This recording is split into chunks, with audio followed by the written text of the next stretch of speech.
Sam Howell has certainly done some good things for us this year. He's done some bad things for us.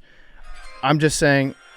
That goes off right now. You have a minute left to make a pick. Yeah, 1 minute left. Who's your pick? Wait, where am I picking? Caleb Williams just went number 1 overall. We don't know to who. Caleb Williams off the board. I'm picking up the phone and I'm making calls. I'm seeing if anybody wants to trade up. Oh wait, I'm getting a call right now. Yeah. Oh, it's Hank Lockwood. Hey Hank, this is PFT. Sorry, I'm a little bit sleepy. I was just stayed the night over at my girl's place. So I'm getting bad cell reception because it's at AT&T Stadium. I'm just curious if I could move up to the number 2 pick and offer you every first-round pick for the next 3 years. Yeah, absolutely. Bam, so, that's how the drafting gets done. Wheeling and dealing. So, Hank, you're on the clock. On today's Part of My Take, Week 18 in the books, we have our playoff schedule set. We have our draft order set. We're going to talk about the playoff schedule. We're going to talk about the Week 18 games, some sadness in this room, some happiness in this room. We have it all, though. The final regular season week of the year, the final Sunday long pod, going through everything. Embrace it. I can't believe we're here, boys. We're also going to do a little preview of Monday night's college football championship game. We got fastest 2 minutes and who's back of the week. And it's all brought to you by Stella Blue Coffee. You're probably listening to this right now, Monday morning. You're probably tired. You watch football all weekend. Stella Blue Coffee is the best coffee in the world. It's really damn good coffee. StellaBlueCoffee.com. Go right now. You can get grounds. You can get whole beans. You can get the pods. You can also go on Amazon and buy it on Amazon. We have it all. We also have some holiday flavors still left over. Butter cookie, delicious. So StellaBlueCoffee.com. Go right now. Big Cat Blend is my favorite. You need that extra boost. And as a bonus, it helps dogs. So we donate some of the proceeds to Paws Chicago, which is a dog shelter here in Chicago where I rescued Stella. I think we have a big check coming up that we're going to drop off in the next couple of weeks. So StellaBlueCoffee.com. Drink some really good coffee. Help some dogs. Forget the big guys. Go with the little guys. StellaBlueCoffee.com. Go check it out right now or buy it on Amazon. Thank you to everyone who buys Stella Blue Coffee. I appreciate your support, and I really do think it is very good coffee. Okay, let's go.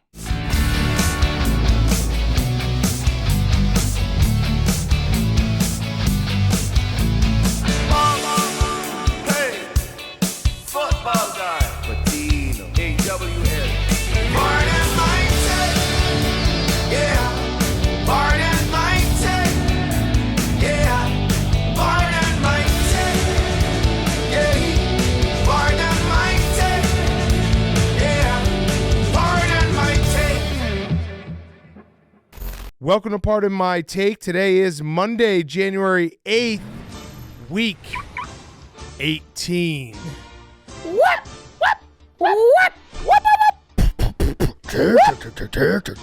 And let us be the last to thank you for tuning in to another NFL season. We start in wet and soggy Baltimore, where Mason Rudolph played inspired ball on January 6th as the Ravens couldn't stop the Steelers. Little Tay Johnson has confirmed he is not dead, as he was a sucker for the deep ball, scoring a big touchdown to put the Steelers up. And Mike Tomlin's sanity has lasted 17 years. And Pittsburgh is back in the playoffs.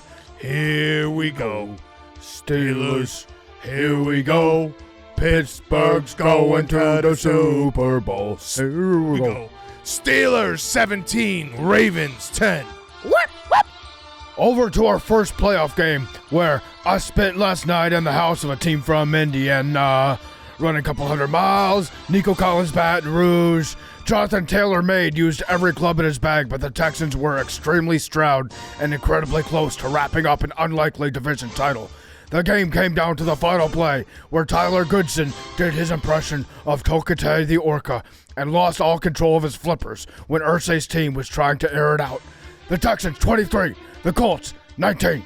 To Sunday, where the Jacksonville Jaguars were fighting for their playoff lives and the dignity of certain short Italian football writers, Tractorcito played his last game in Tennesseeto, a mini truck like El Camino, much to the chagrin of small Prisco-Pedo. Tractorcito.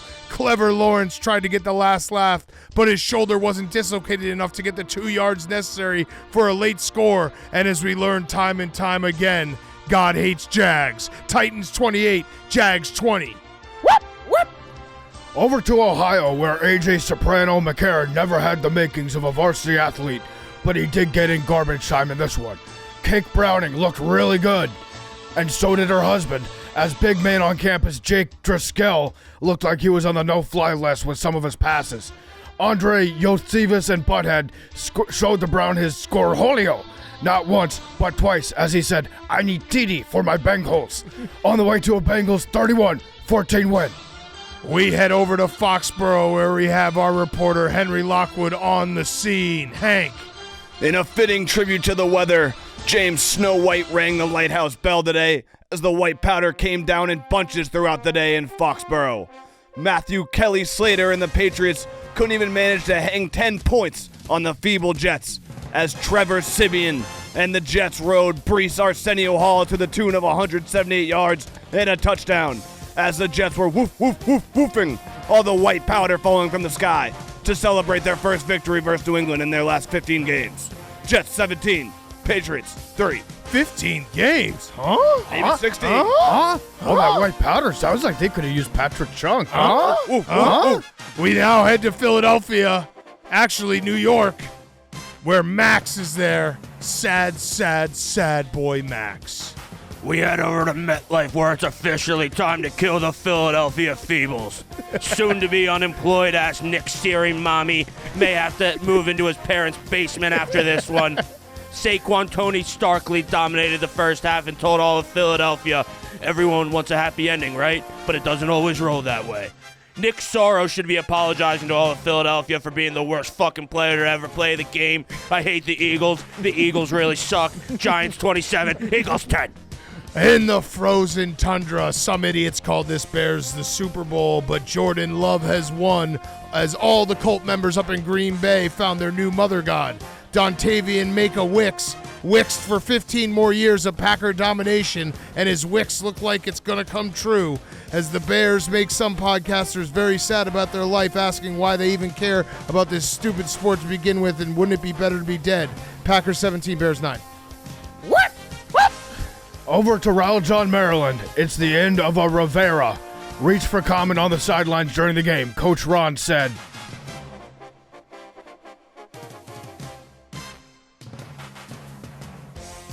Bodak Prescott has worked on his Cardi B and cardio, throwing some wet-ass passes, and putting it all on a CD. Lamb, that is. The Cowboys look ready for the playoffs, while people are still asking, are these motherfuckers even real? We may have to send reporter and world-renowned not-educated person Hank Lockwood down there to investigate. The Cowboys 38, the Commanders 10.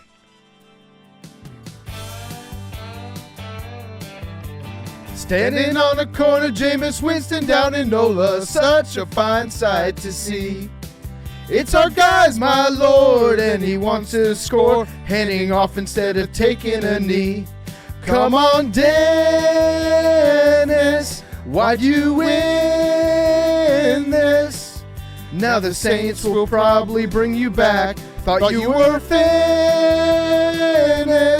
We nailed that one, Boom. Put some stank on it. Saints go marching 48-17. And that was the fastest 2 minutes.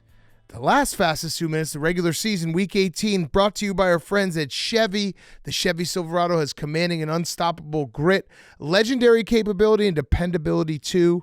We've all spent time, seat time as they call it in the biz, behind the wheel of a Silverado, and we're not just truck guys, we're Chevy truck guys. We tested out the new Silverado when we were in Detroit. It is incredible. You know about the ZR2 family of trucks, lifted and ready for anything right from the factory. Now Silverado is taking it all to the next level with even more Silverado truck tech, like available Super Cruise. Only Super Cruise lets you drive hands-free and tow hands-free on more than 400,000 miles of compatible roads. With over 138 million miles of hands-free driving by customers, Super Cruise will help you get to your adventure energized, and it'll help you drive you home. That's incredible. Hands-free technology from Chevy. Love that. Go to Chevy.com where you can check out the Silverado. Build your own Silverado online and learn important details about Super Cruise. Chevy, the greatest truck ever created. The Silverado, the greatest truck ever created. Go check out right now, Chevy.com, where you can check out that Silverado,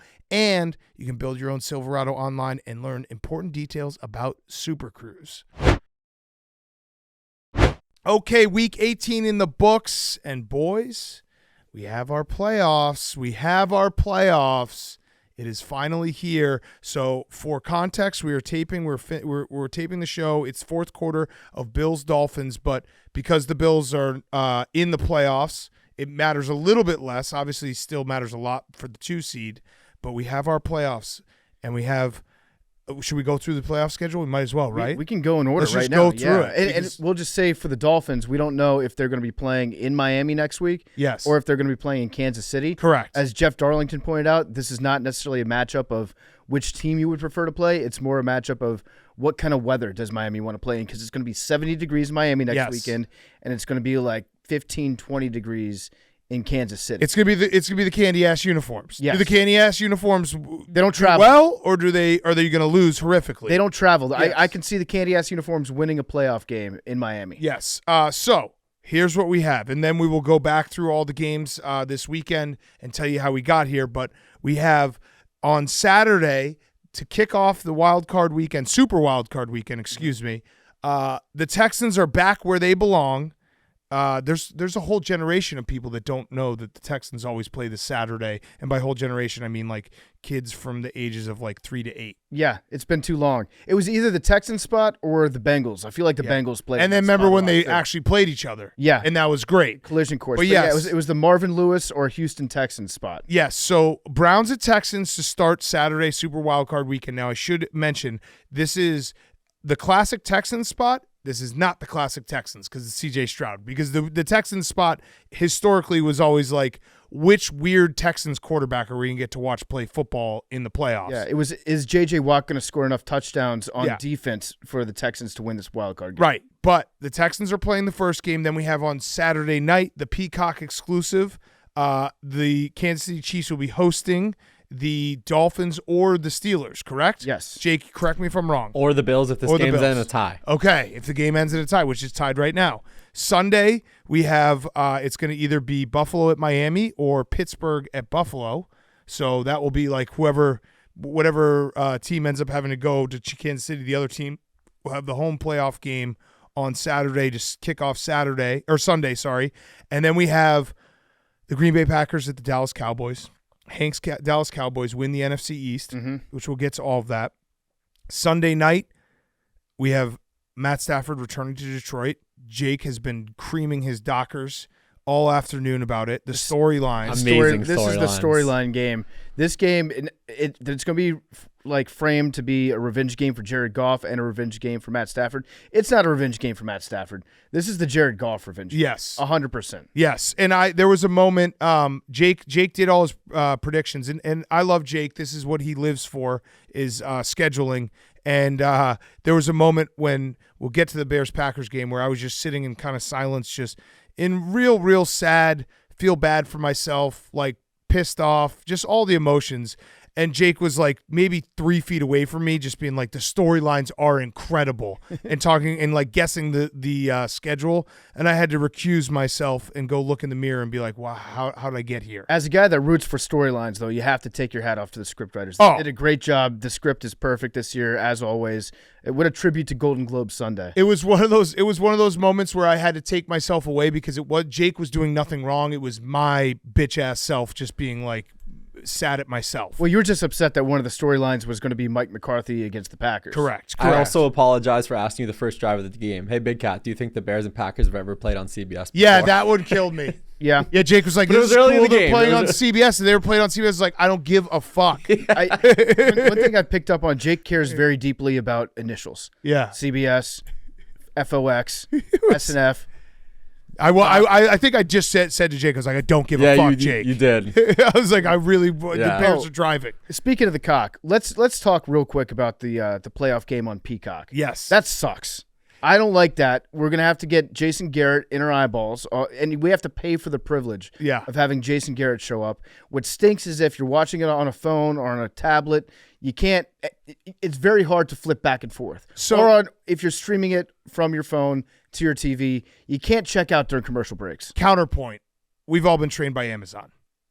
Yeah, but that sucks too. I don't like that. No, I know, but I'm saying like this isn't – people were freaking out about Peacock. Like we've been doing this now for 2 years with Amazon. It sucked at the beginning of Amazon. Now I'm just used to it. And I'm someone, I think a lot of our listeners are probably in the same boat. I have fucking apps coming out of my eyeballs. I have apps that I don't even know that I'm paying. I have Tubi. I have all these fucking apps. I don't have Peacock. Fubu, Phoebe, all this fucking apps. I sound like Bill Belichick right now. I pay double. I pay for the apps. I pay for the cable.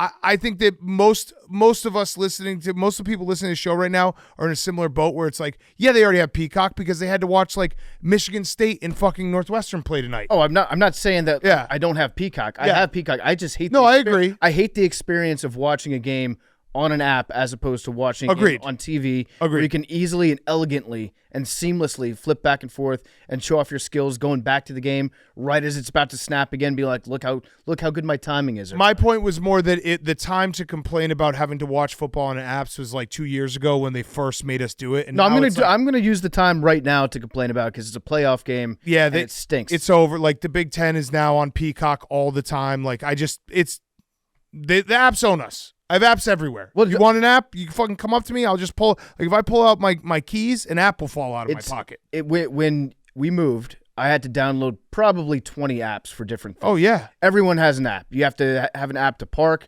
You have to have an app for your car now. It's just too many apps in general. Have you ever thought about? If it was just one app, right? They should bundle them. We just put them all together into an app. Have like Xfinity or Comcast just sell them all to me. Super app. Have you ever thought about like getting your apps on your phone like in order and stuff? No, because I think about it a lot. I've never done that. No, I think about doing it a lot. Yeah. I have never done it as well. I have blank spaces where there was an app that I had to delete for memory or whatever.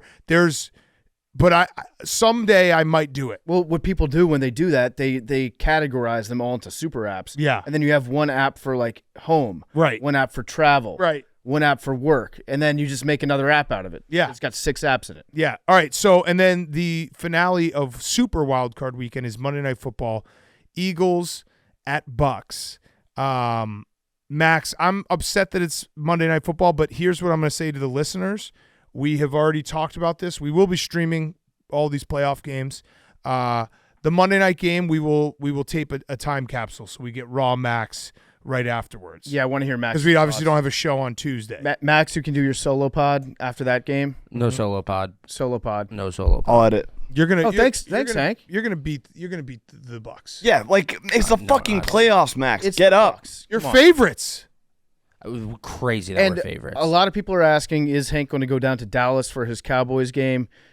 I would personally want Hank to go down, but as I've looked it up, I can check again. But on Expedia, there's no hotel rooms in Dallas. So if you want to go down there, you have to find a place to stay. I don't know if there's any Airbnbs or that's fair. Maybe somebody down there that has an open bed. But I'm looking at it right now. You can check. Couch. There's no couch. No empty how it goes. hotel rooms at all. I mean, I could probably find a place, but Okay. Okay. So you want to go? yeah. If you can find a place, you can go. All right, you can go. Okay, great. Awesome. You be back for Sunday night for the pod? No. Oh. Well, you can go down there. Maybe you can go down on Saturday just to see what the environment's like. Yeah. I could do that. You know what you should do? I would rather go to the game as a Cowboys fan. Like I want to go and see the boys take down the Packers. You should go and wait and be one of those Cowboy fans that runs in to stand at the front and then leave right away. Yeah. Just get your spot take a picture and then get back on a flight. What if we just record super late? How late? Like 3. Well, you don't edit. 3 a.m. Do you think? I mean, is the button going to get pressed? What if I edit it? Oh, okay. Maybe we'll talk. We'll talk offline. Maybe you could do a solo pod, or if there's somebody else that you're like, is a great big Cowboys fan, maybe you could do a segment with them and then upload it. Mm-hmm. Yeah, I could do that. Yeah. By the way, the Bills did just take the lead. This has been the most Buffalo Bills game. It's their entire season rolled into one single game where they're like the first half was the most frustrating half of football I've watched. And it's like they just got all these yards, no points. I think they've left about 28 points on the board. Yeah, looked dominant, but don't have anything to show for it. But now they're leading 21-14 thanks to punt return and then a touchdown drive by Josh Allen and the Bills. So right now they're leading. Right now, if the season ended right this second, they would be the 2 seed hosting the Steelers on Sunday, the first game. After all this. After all of this. They would. And shout out to Adam Schefter, who completely cucked NBC. They were supposed to do the schedule announcement at halftime of this Sunday night game, and Schefter, in the 30 minutes leading up to the game, just tweeted out the entire schedule. Yeah, he did it. They've been working on it for this long. He just tweeted it out. Jake, you ended up 4 for 6. Yeah, 4 for 6. 4 for 6. What went wrong? Let's talk about it real quick. What went wrong out there? I thought there was no chance they would make the Swifties pay for Peacock. Well, that's the genius That's of the point of it. Yeah. I thought they would give them Sunday Night Football. No. No. This is how you get This is how you get the Swifties on the cock. You can't miss Mahomes. Mahomes really gets everything. Yeah.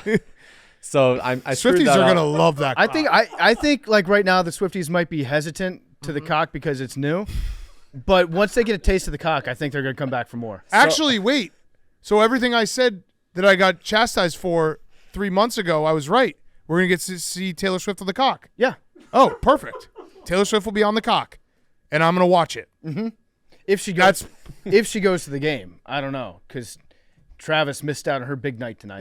That's cock on Swift, and I'm gonna get to see it. You think that's Swift on cock. You think that? Well, she'll be on the cock. Is that cock worthy? She'll ride onto the cock. Okay. She'll hop on the cock real quick. Right. You're playing with fire Well, here. No, we're not. Okay. We're talking about Right. what the game is gonna be. Her face will be on the cock. Right.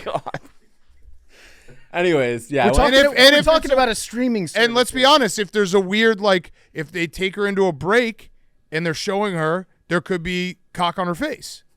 Because you know how they do, like, the image, like, pops up, right? I know what you're saying. I know exactly what I'm saying. You think she likes to get streamed on? She probably gets, like, she likes streaming.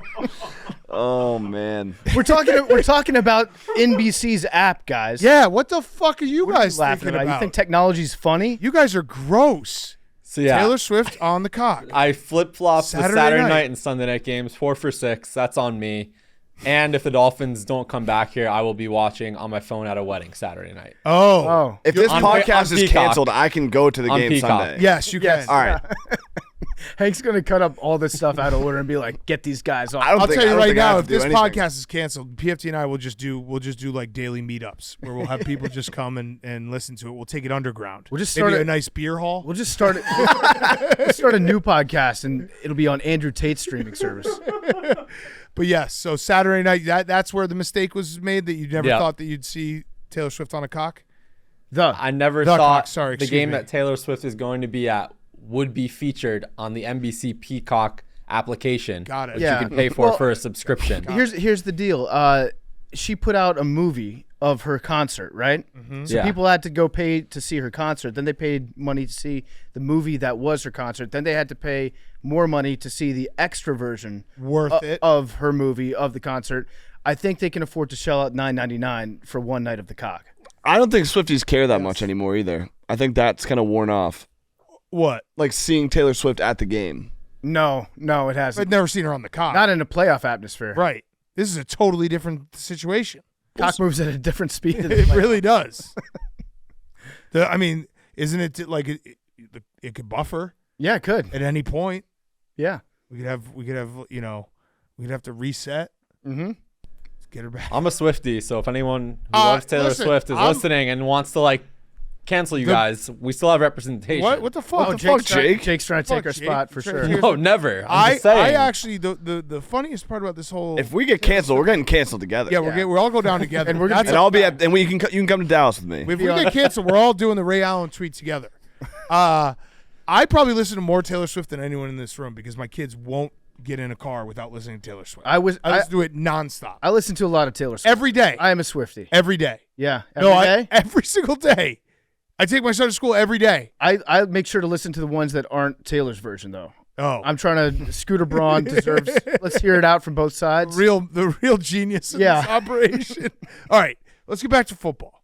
Let's talk some football. Let's figure out how we got here to this wonderful Super Wild Card weekend schedule. And we'll go. There's some games we're going to go very quickly through. There's some games we can discuss a little bit longer. But let's start with Saturday. We had the Steelers 17, Ravens 10. Mike Tomlin has done it again. Mike Tomlin took a team that was 7-4, then lost to the Cardinals and Patriots at home and got absolutely smoked by the Colts and went to 7-7, and everyone wrote him off. He wins out 10-7. He now is tied with Bill Cowher, 10 seasons of 10-plus wins, which is crazy. And the Steelers are in the playoffs. And I have one question for you, PFT. Obviously, TJ Watt gets hurt. I don't know what his status is going to be. Are the Steelers maybe dangerous? If TJ Watt plays, yes. And TJ Watt tried to get back in the game with, I think it's a grade 2 sprain on his MCL. Yeah. So it's not an insignificant injury. Most people probably couldn't play on it. TJ Watt, though, he doesn't get injured really. He gets upset for having to leave the game. He gets angry. And then he's like, put whatever contraption or apparatus you have to affix to my body on, and then I'll just step onto the field, and then I'll go and get a sack. That's how he works. And he played really well when he was in the game. He had, 19 sacks? So he led the league, I think. He leads the league for the third time in his career. That's the most anyone's ever done it. It's crazy. We have to ask the question, too. Better football player, TJ or JJ? I think JJ has said that he concedes it to TJ now. So does that mean that JJ's actually the better player because he was able to say, no, it should be my brother? Right. Well, he's a better person. That's why he's a better person. He's a better person. TJ Watt, as far as we know, better football player than he is a human being. Correct. Not the case with JJ. Correct. We have not seen TJ Watt do Frank the Tank walking. We have not. We have seen JJ. So, this might be Mike Tomlin's best coaching job ever. And it's crazy. When they were 7-4, they were also like the most Mickey Mouse 7-4 of all time. But that's because Mike Tomlin is a pretty damn good coach. And so he was able to win all those games when they were getting outgained back to back to back. Yeah. I think this might be Mike's best job. I actually think it might be his best job and his worst job. Okay. Because why wasn't Mason Rudolph playing earlier? That good question. Do you think so? Mike Tomlin actually did a terrible job, and then Mike Tomlin is such a good coach, he was able to save his terrible job and do a great job. But do you think his great job was only so great because his terrible job was so terrible? Probably. He said he put himself in such a hole that he could be like, watch this. He was like, basically, he was Harry Houdini just jumping into a river. He's like, watch this. Watch me just put us in such a bad hole. Cardinals, Patriots, Colts. Now I'm going to get out of this. He's playing the game on expert mode this year. Yeah. And the entire division finished over 500. That's the first time that's happened in a division since 1935. And the entire division finished over 500, and 3 out of 4 of the teams lost their day one starting quarterback. Pretty crazy. Nuts. Pretty crazy. That's how good this division was. So I think we should ask the question, the curse of the terrible towel, did that have anything to do with it? Because since the Jaguars disrespected the towel, the Jaguars slid into oblivion. The Steelers end up taking the Jaguars' playoff spot on the last day of the season. We need to ask, did the terrible towel incident have anything to do with that? I think absolutely. You can't argue otherwise. I think the evidence is quite. What's Michael Scott? Strong to quite strong? No, I can't remember the line. God damn it, it's late when he has to do the deposition. I just know that somebody disrespected a towel, not Deshaun Watson, but someone from Jacksonville disrespected a towel, and then about 2 months later, the towel had its vengeance. Yes, I'd agree. Don't fuck with the towel. Yes, I'd agree. Do not fuck with the towel. You expect to get screwed by your company, but don't expect to get screwed by your girlfriend. No, I don't know. That's a great one. That is a great one. Mm-hmm. When he did the line and he was like, you said you had to go to the bathroom. That was to get out of this. He's like, now I actually do have to go to the bathroom.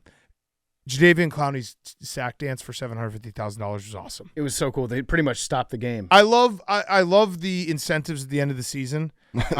What? He goes, you said, can I go to the bathroom? No, I really have to go. I've been drinking lots of water. You went 5 minutes ago. That wasn't to go to the bathroom. That was to get out of the question. Yeah, right. So, but yeah, Jadeveon Clowney's sack dance was awesome. $750,000. I was we need to see more of that because we talk about the incentives all week 18 and all these guys trying to get like a catch or a touchdown. They should stop the game for every time this happens to let these guys be like, it's very rare that you get to, it's basically watching Who Wants to Be a Millionaire, or they're obviously already millionaires, or like Deal or No Deal. You just won $750,000. Yeah. How do you react? Jadeveon Clowney stopping the game and doing, like, he stopped his dance. He's like, no, I got more in me. I'm going to do some more. Yeah, and then the crowd caught on to it after a while. They should make it like when Cal Ripken Jr. broke the streak. Right. Let the guys take a lap. Yeah. High five everybody in the front row. Who wants to see a millionaire become more of a millionaire? Yeah. I do. Bring a suitcase of cash out. Yeah, I like that. Why idea. not? Although it's very weird seeing Jadeveon Clowney wearing number 24. Yeah. That's just bizarre to me. That should not be allowed for a defensive end. And Jadeveon Clowney, by the way, I looked it up the other day. He has actually made way less money than I thought he would have made for his career. He keeps doing 1-year deals. Yes. I think he just likes to travel. How much money do you think Jadeveon Clowney's made in his career? He was the first overall pick. So I'm going to guess he's made about $56 million. He's actually made more than that. So he's made 83, but he's been in the NFL for 10 years, first overall pick. You'd think that's a lot of money. I know it is, but I'm saying, like, for the player he's been, he has been doing these 1-year deals. It feels like he never got that, like, huge, because he went from the Texans. He was on the Texans for the 5 years, and then he just started jumping around every year. It is kind of cool, though. He's doing the NFL way different than anybody else except for, like, Josh Johnson, which is just go see the world. Right. Go travel. See the United States. Robert Woods. Yeah. Brandon Cooks, not by choice. Yeah. Yeah. Okay. Also, Tyler Huntley. Shout out Tyler Huntley. He tried really hard to cover the spread. Yep. That was a wet, sloppy game. I don't know how we don't have camera technology to deal with rain, because there was half of this game we just weren't watching. Yeah. If it was playing Pittsburgh, they'd have something to wipe off the lens with. That's true. But no, you can't disrespect the terrible. You can't do it. Yeah. You can't do that. But yeah. So the Ravens 1 seed, Steelers in. Can't believe Mike Tomlin. Like, I get it, because Pittsburgh, they judge everything on Super Bowls. They have a history. It's a different organization than probably 27 of the other organizations in the NFL. There's some organizations that are like, we care about Super Bowls and nothing else. I would kill for Mike Tomlin. 17 years, never under 500, 10-plus win seasons, and Pittsburgh fans just complain about him nonstop. Well, because to me, what that would mean would be getting, like, 10 weekends a year where you feel superior to everybody else on earth. And all these extra games, you're making the playoffs every year. Yeah, you get a week of anticipation for the playoffs, usually 2 weeks, sometimes 3 weeks. That would be so much fun. But then you become like a victim of your own success, and now all of a sudden it's not good enough anymore. Yeah, you need to win the Super Bowl. Okay, next game. I have a question for you. Yeah. Mason Rudolph, is he going to be the quarterback in Pittsburgh next year? He might be. He might be. He's playing well. Big face and all. Yeah. Good story. Yeah. We've always rooted for Mason Rudolph. We've always been Mason Rudolph guys. Mm-hmm. We've never said anything bad about him. Nope. He's wearing a nice, like, smoker's jacket walking into the stadium. TJ Watt was wearing the Bully Hours Jersey Jerry sweatshirt, which fits. Then he got hurt. Some are saying. Although Jerry, God bless his soul, I actually believe him. He said that if TJ Watt had torn his ACL, he would have done a stream just trying to tear his ACL. And he would have done it. Yeah. And it would have been great. It would have been great theater. Okay, next game. Texans, Colts. Josh Allen is – oh my man. God. Josh Allen just got a huge – but there's a flag on the field.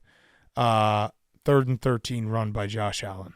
This is an epic meltdown by the Dolphins. I don't know. They're only up 14-7. No, just the season. Oh, just yes, like the division. yes. Like I thought losing you the meant this division, game. that's insane. Yeah, no, it's crazy to think that there was a moment where the Bills were 6-6 and the Dolphins were what? Defensive holding. Dolphins were like 9-3. Yeah. Yeah. It was. We thought this is really. We bad. thought they broke football. It was that Where Titans they loss. scored 70 Yeah, the points Monday against the night game. Broncos, where it's like these guys have figured out how to play football on a level nobody's even thought of yet. Yeah. Anytime, that's a good reminder, Jake. Keep that as a reminder. Anytime someone breaks football, it's Chip Kelly. Remember? Yeah. Kelly broke football. It's never real. We're like, Mike McDaniel got so high that he figured out Yeah. how to do offense in a way that the human mind has never comprehended. Or he just had really fast guys, and when one of the fast guys isn't playing, they don't look as fast. Yeah, maybe that. They have a lot of injuries. Dolphins have had a shitload of injuries. Okay, Texans 23, Colts 19. The Houston Texans are your AFC South winners, champions. Incredible turnaround. New coach, new quarterback, going from the second worst team in the league last year to winning the AFC South. It's insane. And CJ Stroud, he is so much fun to watch. He was throwing bullets on Saturday night. That drive, he had a drive. It was 17-17. Season on the line. They have to win to get in. If they don't win, they're out of the playoffs. And he went 7 for 7. He took them 73 yards in 7 minutes, 12 plays for a touchdown. Turned out to be the winning drive. He's just so goddamn good. Right off the bat, that deep bomb to Nico Collins. Oh, yeah. The first thing I thought of when they did that, I was like, this is the Monday Night Football game with Mike Vick against the Redskins all over again. And then I found out later they got the inspiration to run that play from that Monday Night Football game. Yep. Where it's like, why are we going to wait to step on the throat? Let's just step on the throat with the first pass. And it seemed like he could do no wrong after that, even though the Texans defense had a very, very hard time with Jonathan Taylor. Jonathan Taylor was incredible, but CJ Stroud, one last thing I want to say about CJ Stroud. CJ Stroud, if you had someone watch their first game of football and they watched CJ Stroud, they would immediately be like, that quarterback is elite, because the calm and poise he has in the pocket and the throws, he was making like no leverage, back foot, just darts right down the middle, in the middle of the field, like crazy throws, and he's just awesome to watch. I was thinking about it. How many teams would say no if they asked, if you called them up and was like, CJ Stroud for your quarterback? The Bills, the Chiefs. I think it's 4. I think it's the Bengals and the Ravens. I think that's it. I think every other team would probably say yes. Yeah. Especially given his contract. Because he's, first year. What about the Eagles? They were in the Super Bowl last year. The Eagles would 100% take CJ Stroud. I don't know what other team. You think so? What other team would say no to CJ Stroud? I think the Eagles might say no to him. Like, is there any other team that would say no to CJ Stroud? If the GM called him, there would be no reason for the GM to do this. But like, they're like, CJ Stroud straight up for your quarterback. I think there's 4 guys. Maybe the Cowboys, because I could see Jerry Jones being like, I found that guy, and I took a flyer on him. He's my guy. And he would be an idiot. Yeah. Well, be an idiot. He might be an idiot. I mean, CJ Stroud is like, in 1 year, has gotten into this territory where it's like, this is a guy that is just, he is that dude, and he is just like a surefire slam dunk guy. I actually think that if you made somebody watch their first game of football and it was CJ Stroud playing, they'd be like, football is really easy. Yeah.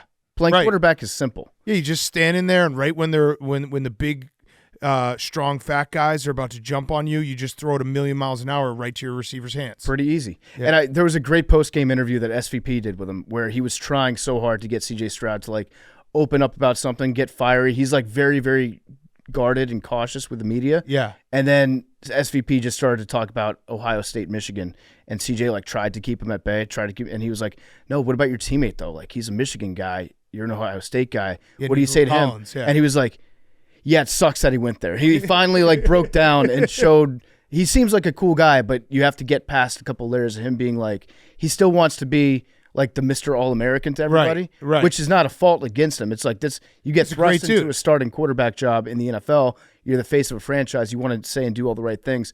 But when he like broke down a little bit, it's like, I think I would like hanging out with that guy. Yeah, and I'm by the way, I'm happy for Texans fans because they obviously, we were alluding to it earlier, like they went through many years where it was a carousel of guys, and then they got a surefire no-doubter in Deshaun Watson, and then a lot of shit happened. Yada. Yada.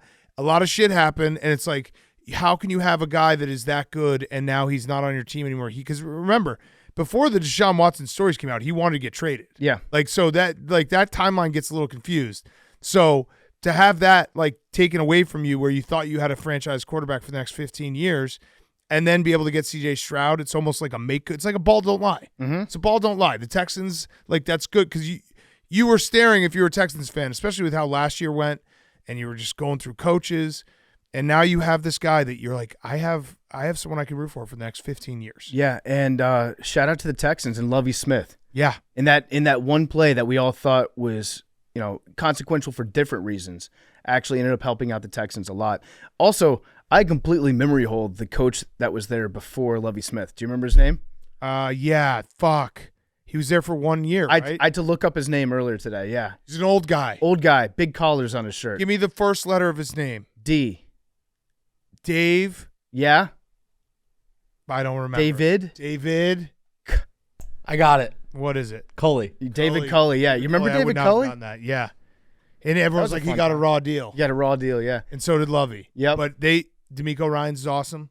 Texans are awesome. As for the Colts, so Jonathan Taylor was incredible. Nothing to hang their head about. Jonathan Taylor, well, a little to hang their head about because Jonathan Taylor was unstoppable. It was kind of like a perfect cap to the season. Like, oh, yeah, good thing we did pay that guy because he's really, really good. Couldn't be stopped, 168 yards. And then you had the Shane Steichen timeout into a 4th and 1 where they didn't have Jonathan Taylor on the field, and this is going to be a shot. They decided to throw the ball to an Iowa Hawkeye. Yep. And he didn't catch it. So it was a good play call. It was a great play call. The play call worked. The timeout before the play call was bad. Was stupid. And not enough people are talking about that. That was one of the dumbest timeouts. Because it should have worked, though. And there were people who were defending the timeout and being like, well, you're going down with the ship right then. I don't care that, like, you know you need that play. You have to give yourself as many opportunities to still win the game. And if they had kept that timeout, they would have probably gotten the ball back with about 45 seconds, and you would have taken a miracle, but at least you give yourself that avenue. Instead, they take the timeout, call up that play. Gardner Minshew's pass wasn't great. Tyler Goodson also probably could have caught it. Mm-hmm. But that sucked because Shane Steichen had an incredible first year, and it all fell flat there. So when they say, like, that's do or die time, you want your guys to be in do or die mode. No, not at that point you don't. You want your guys to be in do or die mode. Yeah. So, like, you lost out on another opportunity to do. Yeah. By taking that time out. You made it do or die. Yeah, you made it do or die. Yeah. And then we got the fun safety at the end, which I always love. That was Although the punter kind of fucked up. He should have he could have just 1 second left. He could have just thrown the ball or kicked it out of bounds. Yeah. And waited till it hit the ground. I just love a punter just running for their life because it's just that's another one. If you had someone watch their first game of football, they'd be like, "What's going on here?" Yeah, you would have a guy no just idea. running backwards for his life. You remember when Harbaugh did that a couple years ago, where he had everybody hold on the last play and then just hope that their punter didn't get their ass kicked? Yeah, that was awesome. Yeah, I just love a random safety at the end because you can always just be like, "That was the smart move." Yep, that was the correct move. All right, we got a big 4th down, a measurement. The Dolphins get the ball back. Wow. With a minute 53 left. This could be the ultimate melt up. Yeah. Might Do they melt go up for here. 2 if they get a touchdown? For the division? I would say probably, correct? Yeah. Probably. Trust your offense. Stephon Diggs is not happy. The tush push did not work. Although he kind of did a jump, though. He did like kind of also. He didn't put his arms out. He also kind of got it. That's one of those that they're not going to be able to overturn, like that, though. the ball right there is past the first down line. Yeah, but they stop it so early with quarterbacks. Yeah. Okay. We'll update when we see the Dolphins' final drive. Titans 28, Jaguars 20. What? Titans 2020. What? 28. 28. Titans 28. You said 2020. No, I said Titans 28, Jaguars 20. Max, No, yeah, they come get your definitely said 28. All right, my bad. Come get your boy. Come get your boy. Cell phone. The Jacksonville Jaguars are out of the playoffs. An all-time meltdown. They were sitting in week 13 at 8-3, going up against Jake Browning and a Bengals season that felt like they were just gonna play out the string and not try. And then they went and they lost 5 games out of their last 6, and their only win from the 8-3 was against the Panthers. Yeah, they lost to Jake Browning, lost to Flacco, Lamar, Baker, and then Tannehill. Yeah, to end out the season. They were the 1 seed at one point, and Jags fans were feeling pretty happy. Pete Prisco was dancing. His head was spinning. Yep. And then the schedule reared its ugly head. This is not the schedule that Prisco had envisioned. No. When he drew them up as Super Bowl contenders at the start of the season. 8-3, and then went 1-5 to close out the season. I do feel bad for Jags fans. I do. It was a pretty, because we even said on Friday, we're like, we think the Titans are going to win this game because it was Vrabel and it was, Derrick Henry's last game, and it's just so perfectly the Jags to have this type of game where even like how it ended with Trevor Lawrence not being able to get that. Remember that play he did against the Chargers? Was it against the Chargers? Where he did the Superman lunge? Yeah, his last arm year in the playoffs. His arm was about 2 yards short. The play call was like, Trevor, just stick your arm out and then hope that it grows about 6 feet in the air. Yeah, like Michael Jordan in Space Jam, and it did not work out for him. It was a sad ending. If you're a Jaguars fan, I don't think that you put the blame on this meltdown on Doug Peterson entirely. I think you say Trevor needs to be better, and Trevor was probably also hurt. less injured. Yeah, and was probably hurt. And then I think you also have to take a look at your OC. Yeah, I think probably they're going to bring Doug back. Doug's not going to get fired for this meltdown. Their whole offense was just clunky. Their defense failed them. It was just it was a meltdown of a season, and it was a step back because that team last year was like, remember that, I think they lost to the Chiefs maybe by 10. It was like, oh man, they won a playoff game. They went to Kansas City. They held their own. The sky's the limit for the Jags. They're going to be on the up and up. And Trevor Lawrence took a big step back, and the Jaguars took a big step back. And losing this game, it would be more shocking if it wasn't just so Jaguars. I do have a prediction, though, that we're going to get the post-mortem on the Jaguars season, and it's going to be Trevor Lawrence was actually super, super injured. And that is the AFC East title. The Bills have picked off Tua, and the Bills, oh no, did he get hurt? Did Poyer get hurt? Also, Tyreek he got hurt. Tyreek's always hurt a little crazy. bit. Yeah. And the Buffalo Bills are your AFC East champions. Congrats, Holy Big shit. Cat. All right, let's finish. Well, there's nothing really. Yeah, I know, but to you needed congrats. this one. What about me, Jake? You have it He's too? got the future too. Congrats, PFT. Yeah. Well, mine's only 20-1 because I had it at the start of the year.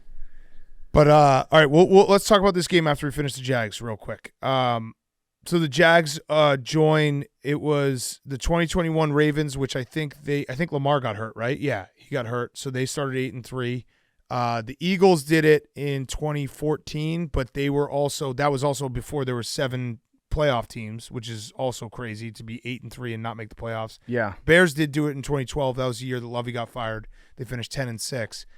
Going 8-3 and missing the playoffs is crazy. In a 7-team playoff. It's really tough. It's really, really hard to do. Hard to do. I feel bad. I actually doubt that Jags fans are listening to this podcast. If you're a Jaguars fan that bears the courage to tune into part of my take on a Monday after the Jaguars finish up their collapse, like you were a brave human being. I know. Thank you. And I feel really bad too because the there are some like I was saying that, we were talking about which teams we wouldn't want to see in the playoffs, and I said I don't really want to see this version of the Jaguars because they're just injured and hurt and everything. And I realized as I was making that argument, I was essentially making the Florida State argument. And there are Jaguars Florida State fans that have just gone through hell. Like if you talk to a Jaguars Florida State fan and you could be like, hey, remember early November? Like that was awesome. You had the world in front of you. And now you just like everything that could have gone wrong went wrong. And I do feel bad for Jags fans. As for the Titans, Derrick Henry, maybe last game in Titans uniform. It looked like he took the mic after the game and said, thanks to all the kids out there that looked up to me. So when you drop a thanks youngsters, I feel like that's probably a good indication that you've played your last game there. And he went out in a hell of a way. Yeah. 158 yards or 153 yards, touchdown, ran all over him. You could tell he was like, he had that extra bounce, that Derrick Henry bounce. And the Titans, they got a lot of questions going into the offseason, but if you're a Titans fan, like you have Mike Vrabel. You have to feel good about that. Yeah, and I've heard some stuff about the Titans maybe not bringing him back next year. Should be it's still up in the air. It would be crazy. Sign up. Every team would want him. Yeah, and every team in the AFC South should hope that Vrabel does not get brought back next year. Yes. He's a very good coach. I'd be lucky to have him as a head coach. I think anybody in this room, right? We'd all take him? Yeah, definitely. Yeah. Second. Yeah, Max would take him.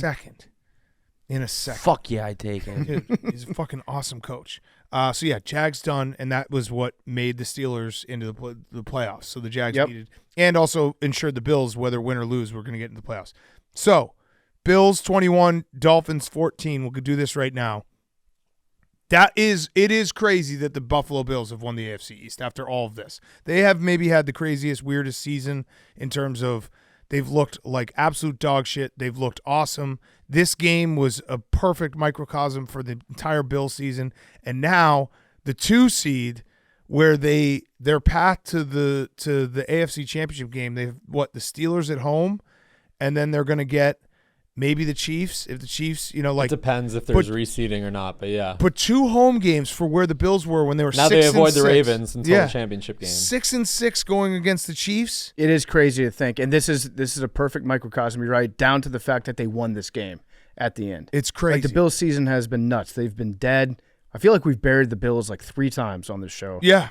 We even like slightly buried them after week 1. But we've also revived them because we did give the whole speech before the Chiefs game. Like, if you think the Bills win that Chiefs game, bet them to win the Super Bowl at 35-1 because the AFC is so wide open, and the Bills' best is just as good as anyone else. The Bills' worst is really, really bad. Well, what's crazy is we got Josh Allen's worst in this game. Yeah. Like this was bad Josh. They managed to beat the Miami Dolphins with bad Josh Allen tonight. Yeah.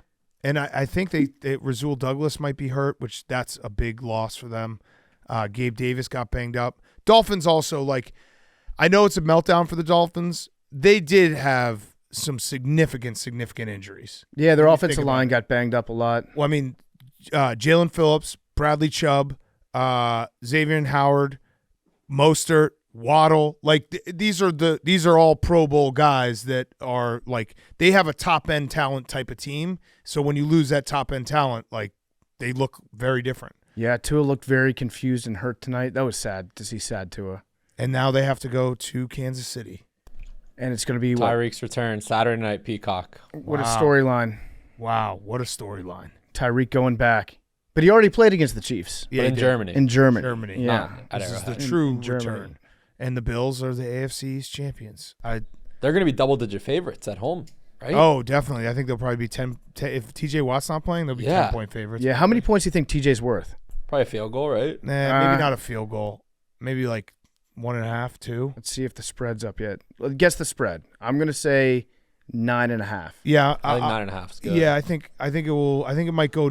I'll guess 9. I'll go with you 9.5, and I think it will end up being 10. Being maybe 10. 10.5. People are definitely going to bet bet it. on the Bills. Yeah. And Leonard Fournette is 28 years old. yeah. Playoff Lenny. This kind of sucks for the Steelers because I do think that the Steelers had a chance of maybe beating the Chiefs because the Chiefs, like the Chiefs match, the Steelers matched up well with the Chiefs in the fact that the Chiefs' offense is so broken that they're not going to blow anyone out, and you could play like a low-scoring, grinded-out game and maybe beat the Chiefs. Bills have an offense that could blow someone out. If TJ Watt plays, though, I could see a world where the linebackers and the defensive ends on the Steelers just make Josh's life hell. True. And force him into some weird plays. True.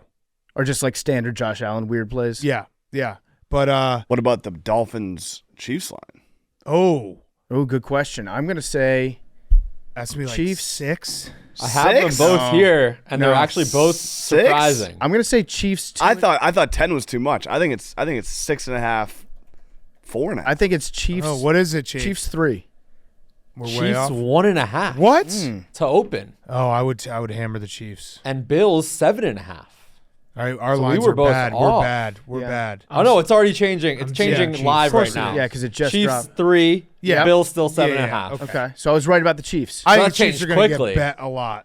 That changed quickly. The Dolphins are just. I guess it depends on if Mostert and Waddle play. Like if Mostert and Waddle play, then I would see it being like, 3 or 4. If they don't play, the Dolphins' offense is just not as scary as it was. Mhm. Also the temperature. If the temperature dips lower. Temperature matters. This happens every time with the Dolphins in the playoffs. They had Skylar Thompson last year. A few years ago, they played at Pittsburgh, and Matt Moore had to start.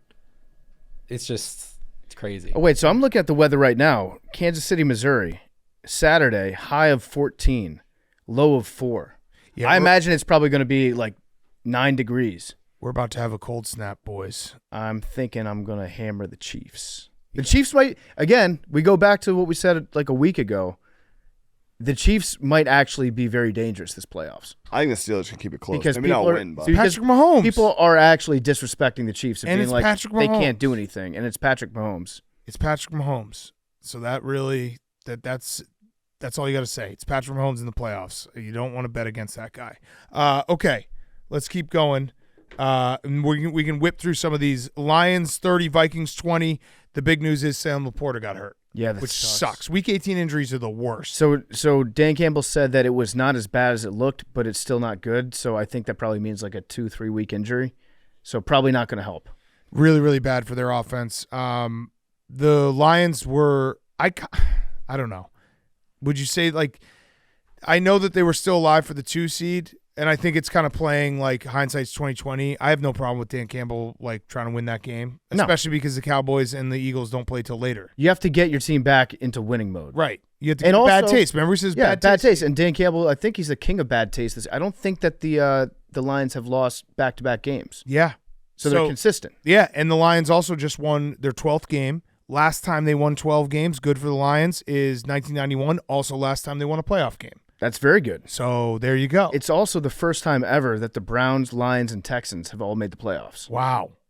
In that NFL history. That makes sense. The Texans started in, like 2001? That makes perfect sense. I also am very happy for Lions fans because as the day was playing out and it was clear the Packers were going to be in the playoffs and the Rams were down in the fourth quarter of the 49ers, it dawned on me that the Packers going to Detroit and beating the Lions is actually so much worse than if Stafford goes to Detroit and beats the Lions, because the Lions finally win the NFC North, first time in franchise history. The Packers are in a rebuilding year. If the Packers went and beat the Lions in the playoffs in Detroit, it would basically like wipe out the whole season. Like the Packers are still the kings of the North. So this is, even though there's the weird feeling of having Stafford come back, I think this is a far better situation than having the Packers potentially beat the Lions. Well, also, I hope they win. I hope they win, whether they were playing the Packers or the Rams. But this, I think, is better for Lions fans. I think most Lions fans would agree. Also, the Packers went there on Thanksgiving and Right. beat the shit out of them. Right. So that would be bad news. But And it would just feel we made all this progress, and Yeah. we're just right back here. I still would feel very, very bad for Lions fans if Matt Stafford comes and wins that game. That would be tough. Neither one would be great. It wouldn't want to be win good the either game. way. Yeah. Win the game. This is actually Spin Zone. It's just a great week in general to be in Michigan. You Yes. have the potential to win a national championship Yep. tonight, Monday night, and then stay drunk until the Detroit Lions get a home playoff game. Yeah, That's a great week. that's a great week. It's a great week. Beer season, baby. As for the Vikings, they got a lot of questions coming up, but I was looking at it. The Vikings have the 11th pick. They could bring back Kirk Cousins and draft a quarterback. Mm-hmm. Like, I don't know where Michael Penix and Jaden Daniels are going to go, but those are two pretty good options. They'd if you're probably looking be for a right quarterback. around that spot, yeah. Right. So, and the Vikings end up losing four games in a row to finish the season. I do feel bad. The Vikings were a lot better than last year, a lot more complete team, and Kirk Cousins got hurt. Yep. That was the theme of this season for a lot of teams. And then Jaron Hall for reasons. Jaron Hall happened. Something with him trying to find the hot hand. Although Nick Mullins, I think that game did pretty much end on the almost an identical duck. Yeah, well, Nick Mullins is going to give you one or two of those. Yeah. But this also puts Dan Campbell 6-0 against the spread against the Vikings. So, Jake, just remember we're going to auto bet Dan Campbell against the Vikings next year. Mm-hmm. Both times or just the first time? Both times. I'm going to say right now both times. Both times. It's an auto bet. Auto bet. Okay, so and the Lions defense is getting healthy. So they had Aleem McNeil back, who is one of their most important players, defensive lineman, and C.J. Gardner-Johnson, I think, is back too. Yeah, he played today, but Branch got hurt. I don't know if he's going to. That's bad. Can we see how badly he got hurt? That sucks so bad that Sam Laporta got hurt. I know. Like, week 18 injuries, turn injuries off. You know what they should do? They should just turn injuries off. He had a wrist injury. Brian Branch has a wrist injury. My guess is he'd probably just play with that. Yeah, you can play with that. Dan Campbell would look at that and be like, I'll cut it off. Yeah. I will cut that. I'll bite that wrist off. Yeah. What was the stat that was just sent on our text messages? It's not. Well, technically it's true, but the 49ers wouldn't have sat all their starters. But the Lions finished 12-5, tied with the 49ers and Cowboys. If they hadn't blown that call against the Cowboys, they would have been the 1 seed. But if they hadn't blown the call, the 49ers would have played today to win. Yes. Correct. But they still would have been ahead of the Cowboys. Correct. Yeah. They would have had the 2 seed. Yeah. You should feel bad. Yes. Okay. Next up, Saints 48, Falcons 17. This game ended up not mattering whatsoever. For a moment in time, the Saints had a path. The Bears were not able to beat the Packers, as we'll get to. And the Seahawks did end up winning as well. So there was a moment, though, where the Saints they're like, oh, we could maybe get in if both these teams lose. But the big story here is Jameis Winston being the greatest teammate of all time. This was Jameis week. Yeah, so it wasn't just Jameis, though. It was the whole team. So what happened was at the end of the game, the Saints got the ball on the 1 yard line. And They got a pick. They got a pick. The ball was at the 1 yard line going in, and they lined up in victory formation. And then Jameis handed it off to Jamal Williams, And Jamal Williams, you might remember last year he scored 17 touchdowns. Led the league. Had no touchdowns this year because they basically asked him to be a fullback after they had some injuries. So everybody in the huddle, according to Jameis and also according to their team captain, Eric McCoy, they said that it's a team decision to get a guy that got moved to fullback and that has busted his ass, get him in the end zone. So out of victory formation, Jameis hands the ball off to him, gets a touchdown. Then after the game, we have Arthur Smith yelling at Dennis Allen at midfield, and then Dennis Allen basically being like, yeah, I know, I agree with you. I'm sorry. It was classless. I didn't tell my guys to do that. Right. So what we have here is Dennis Allen losing the locker room. The whole team went rogue. It was a mutiny. The whole team was like, it was like in Rudy when they put their jerseys on the table and they said, we want this guy, coach. That's what they did for Jamal Williams. So then Dennis Allen had to apologize after the game. He said, it's unacceptable. That's not who we are, not what we're about. That's bullshit. That your team did the right thing. Well, so I actually don't think Arthur Smith was wrong in being upset because of the victory formation. That was the weird part. Like he was mad that they were lined up in the victory formation and then handed the ball off. But Jameis turns out like he was asked about it afterwards, and he's like, "Yeah, we as a team decided we wanted to get Jamal Williams a touchdown." And there was a reporter who was really sassy with Jameis. He was like, "Do you feel good about that?" And Jameis was like, "Yeah, we as a team decided to do this." And James was like, "Do you feel good about it?" And the reporter was like, "No, I don't feel good about it. You have to play them 2 times a year." And it's like, okay. And Jameis was actually handled it very well. He was just like, "I'm just trying to be respectful and like thank you for your input, but this is a team. Like the guys in the huddle wanted to do this, and we did it for Jamal Williams." And Jameis just proves yet again that he's the best teammate ever. What's this guy upset about? Like, oh, maybe the next time the Saints and the Falcons play each other, they're not going to like each other? That's essentially what he was saying. I think that's probably baked in. Yeah. Like, it's the Saints and the Falcons playing each other. They already hate each other. You can't hate a guy more. Yeah. He was like, James, like, do you disagree? Or the guy said, "I disagree with your decision." And he's like, "You mean our decision?" Because James is like, it was a team decision, so you disagree with the whole team? Yeah. And the guy had nothing. He was just being a salty little bitch. Yeah, and also Jameis had been brought in numerous times this year just to take knees at the end of the game. So if people were mad at, I guess the team, our Saints insider, Ben Mintz, said, people were mad. Yeah. Because they thought that it was beneath Jameis Winston to come in and just take knees. I agree with that. Yeah. I agree. So I don't have a problem with what Jameis did. I don't have a problem with what the Saints did.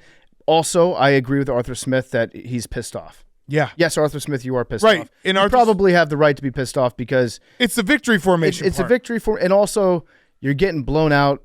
Your job is kind of on the line. Right. And then to have that happen at the end feels like it's kind of twisting the knife. I honestly think that if they had lined up in a regular formation and scored a touchdown, I honestly don't think Arthur Smith would have had a problem.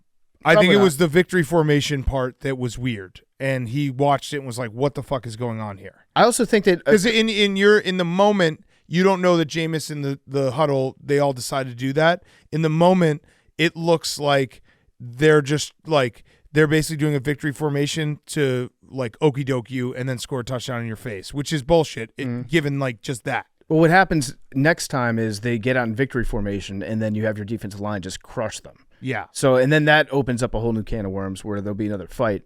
I agree. The victory formation probably not the best idea. But I don't have a problem with them scoring a touchdown. And I think the Saints probably had to do that because if they had lined up in a regular offense, Dennis Allen probably would have taken a timeout. Maybe, yeah. And been like, "What the fuck are you guys doing?" It just seems to me like they don't respect Dennis Allen. Also, one of us. Yeah. Also happy for Jamal Williams. That was cool. It was like your whole team to ride for you like that. Is very cool. And so now the Falcons have, I think they've got the 8 pick wrapped up. They're picking 8th in the draft.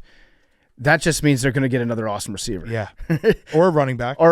Yeah. Yeah, but probably Odunze. Yeah. They're probably going to get Odunze. And I have a take. They're going to have the best collection of skill players.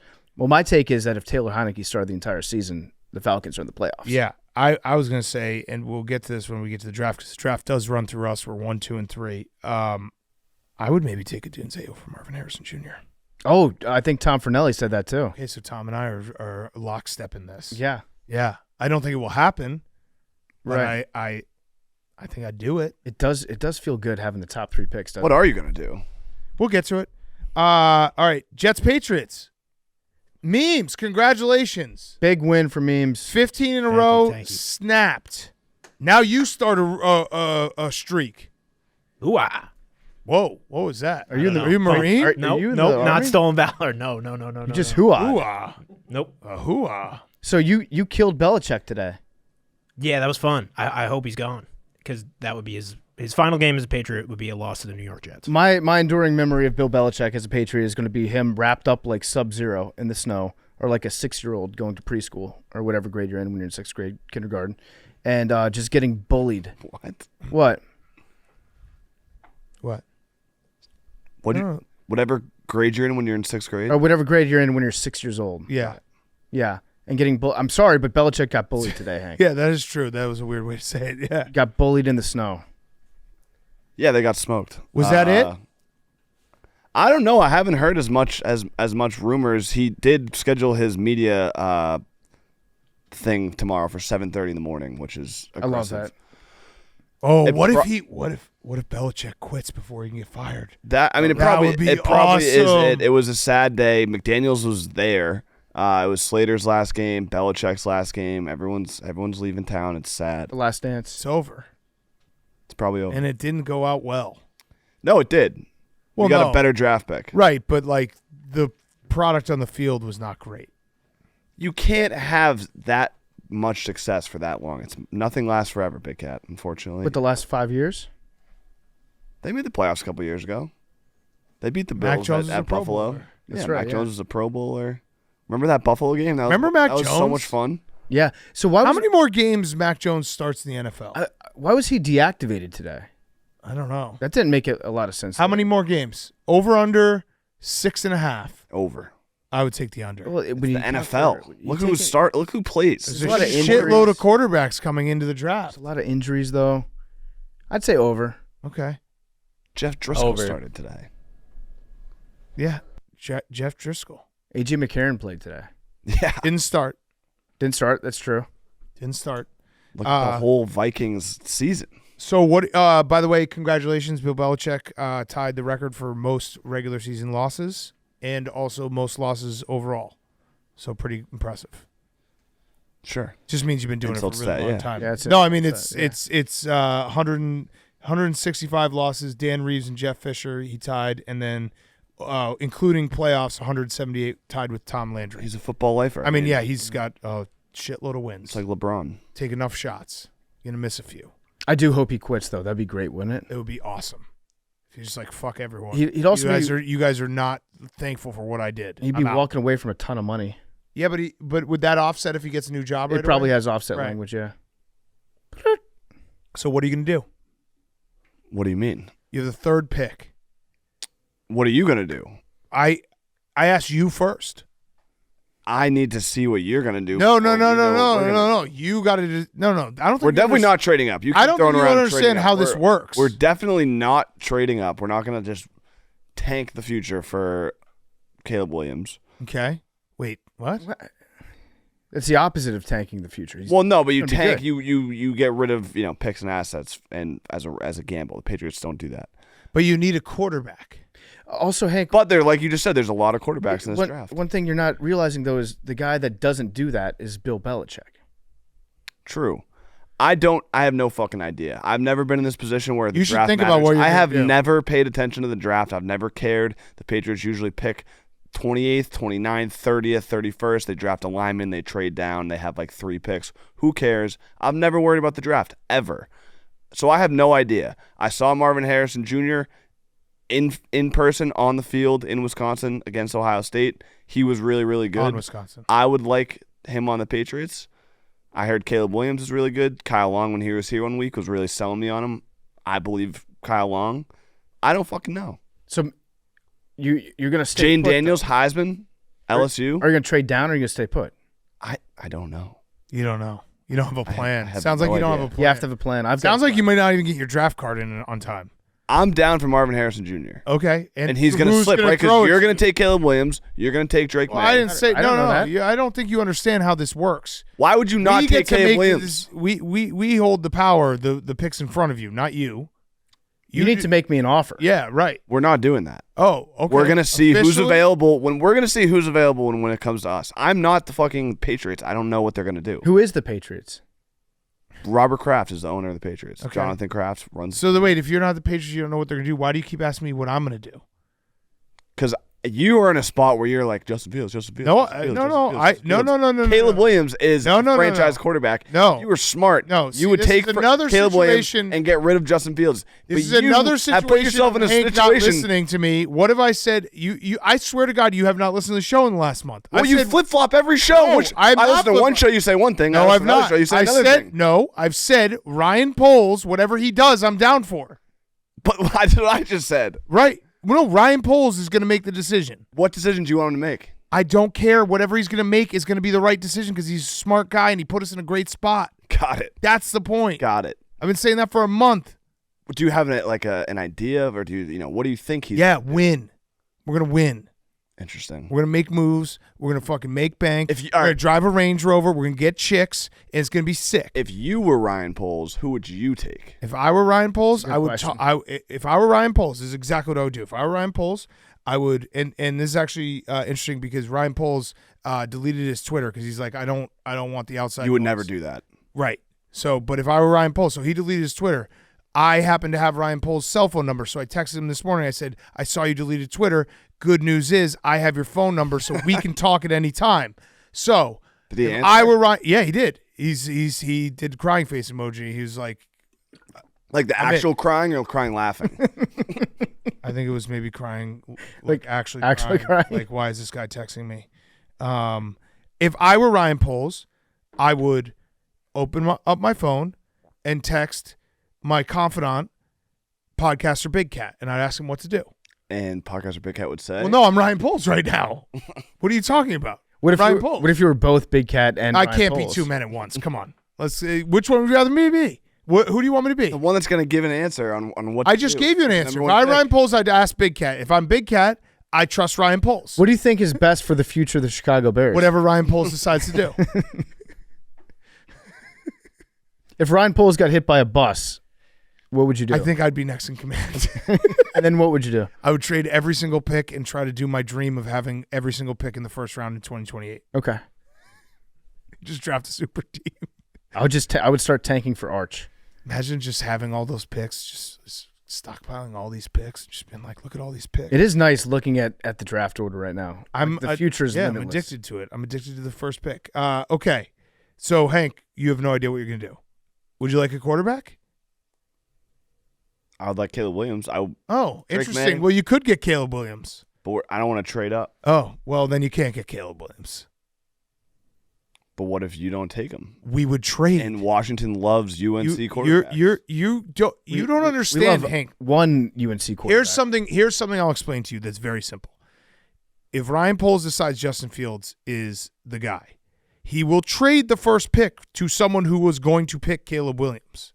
If Who he falls doesn't in that tra- category? I'm new to this draft thing. Yeah, I'm Hank actually doesn't understand that someone might like. But like, he doesn't what underst- teams have that Last asset? year, that's exactly what happened. The Bears had the number one pick, and someone traded into the number one spot to get Bryce Young, which was a mistake. But he doesn't understand the concept that if the Bears don't take Caleb Williams, that they're going to just take someone else. He thinks that they wouldn't trade.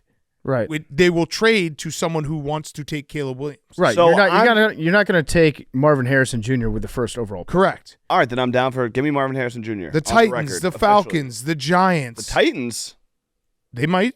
The Falcons, the Giants, Haven't not these guys the Jets. all drafted? The quarterbacks? Vikings, the Giants, the just Broncos. paid Daniel Jones $1 billion. I'm giving you all these teams that would possibly trade to number one. The Broncos, the Raiders, the Saints could. You could maybe talk the Commanders Seattle, into doing it the too. Commanders. Like, there's so many teams that would trade up to one if the price is right. Again, I'm dumb. I'm stupid. I don't know football that well.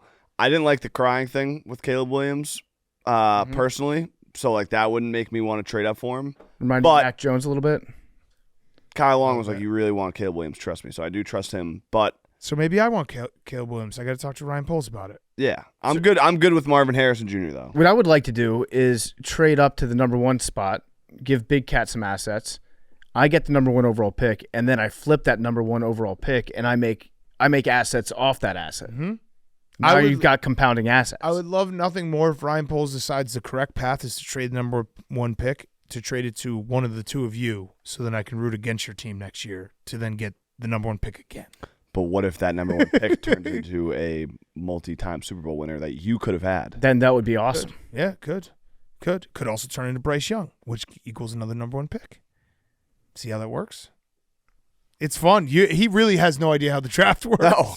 Yeah, you've always taken like Northwestern offensive linemen. And you're like, wake me up on day down. 3. It's like, who do we draft? We traded down, and then we drafted a lineman. Hank, We drafted N'Keal Harry once. That was like the most exciting pick in the last 20 years. the concept that Hank doesn't understand that the Bears, if they want to go forward with Justin Fields, would trade the number one pick to someone who would take Caleb Williams is so foreign to him. He thinks that we'll just be like, no, actually, we'll take Marvin Harrison Jr. We have no other option. We'll respect the integrity of the order of the NFL draft. Yeah, this makes sense. Okay, Bengals at Browns. All I got is Jake Browning's girlfriend or wife. I think it was his wife. Okay. It was a great choice on her part to wear the bodysuit. Yo, listen, Jake Browning, listener to the show, respect. That's all I got. Yeah, respect. Listen, tip of the hat. Nice work, Jake. Yeah, very cool, Jake. Listen, the Bengals Browns game was not an enjoyable watch, except for that moment where everyone was like, "Whoa!" And she was up in Joe Burrow's box too. She was in Joe Burrow's box, and she looked great. Yeah, she looks like a very good choice for your wife, Jake. Girlfriend. Oh, I thought it was wife. Okay. Girlfriend. All right, better make that official, Jake. Yeah, I mean that's a good girlfriend move. Yeah. Her Instagram probably blew up during this game. I'll say that. What is it? I don't know. I should check. Just Someone find I'll send it to the group. Yeah, well, you have it. I Memes? just want to see if I want to know where she got that outfit because it was a cool outfit. Yeah, I would like one myself. I think my curves would pop in them as well. You can't tell the story of the 2023 NFL season without knowing where she got that outfit. How many texts do you think Jake Browning had when he got to the locker room? A lot. Yeah, good for the Bengals, I guess. I don't know. We got to see Jeff Driscoll. Joe Flacco was sitting on the sideline. The Browns got bigger fish to fry. It's just so awesome that we've reached the point where Joe Flacco needs to be rested in a Week 18 game to get ready for the playoffs. Yeah. Okay. Anything else from this game? I got nothing else from this game. Memes just sent her Instagram over, so I'm just reviewing that to make sure that's her. Yep, that looks like her. Yep, I see. She got the bodysuit. She's having a great time. Bodysuit looks good. Also, the fact that she's wearing a JB bodysuit in Joe Burrow's box, that's kind of cool too. Oh, that is cool. Could go for either one of them. Yeah, right. It works for everything. Should I like this? I feel like I should. It'd be out of respect, it would be rude for me not to Agreed. double tap it. There we go. Agreed. Just because I like the fact that she showed support for our guy Jake. Right. Exactly. I want to encourage that type of behavior. And just, I'm a fashion fan. I'd never seen that type of outfit. It's incredible. It's incredible. Yeah. Okay. Let's take a break and then we'll get to the afternoon games. Yes. Before we get to the afternoon games, they're brought to you by BetterHelp. Part of My Take is sponsored by BetterHelp. Around New Year's, we get obsessed with how to change ourselves instead of just expanding on what we're already doing right. Maybe you finally organize one part of your space and you want to tackle another, or maybe you're taking your supplements every morning and now you want to actually eat breakfast too. Therapy helps you find your strengths so you can ditch the extreme resolutions. You can make changes that really stick. If you're thinking of starting therapy, give BetterHelp a try. I've personally benefited from therapy in the past. It's helped me get through times of loss. It's helped me out a lot. It could probably help a lot of people out there too. BetterHelp is entirely online. It's designed to be convenient, flexible, and suited to your schedule. Just fill out a brief questionnaire to get matched with a licensed therapist and switch therapists at any time for no additional charge. Celebrate the progress you've already made. Visit BetterHelp.com/PMT today to get 10% off your first month.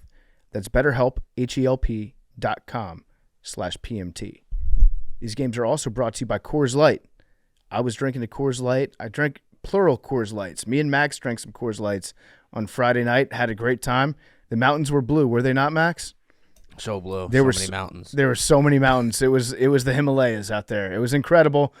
We had a table filled with empty blue mountains that had to be replenished numerous times. And Coors Light is the official beer of Guys Being Dudes. It's the official beer of Part of My Take. The official beer of football season. If you're juggling work, family, and life in general, things can feel chaotic. That's why Coors Light helps you find moments to reset and refresh all year long. Whenever you need to hit reset, reach for a Coors Light. It's made to chill. I saw Hank pounding some Blue Mountains too earlier this month. Right, Hank? First couple days of January? Yeah, January 1st for work. Yeah, for work. And then also for manners. But yeah, pretty much dry January. That's brought to me by Coors Light.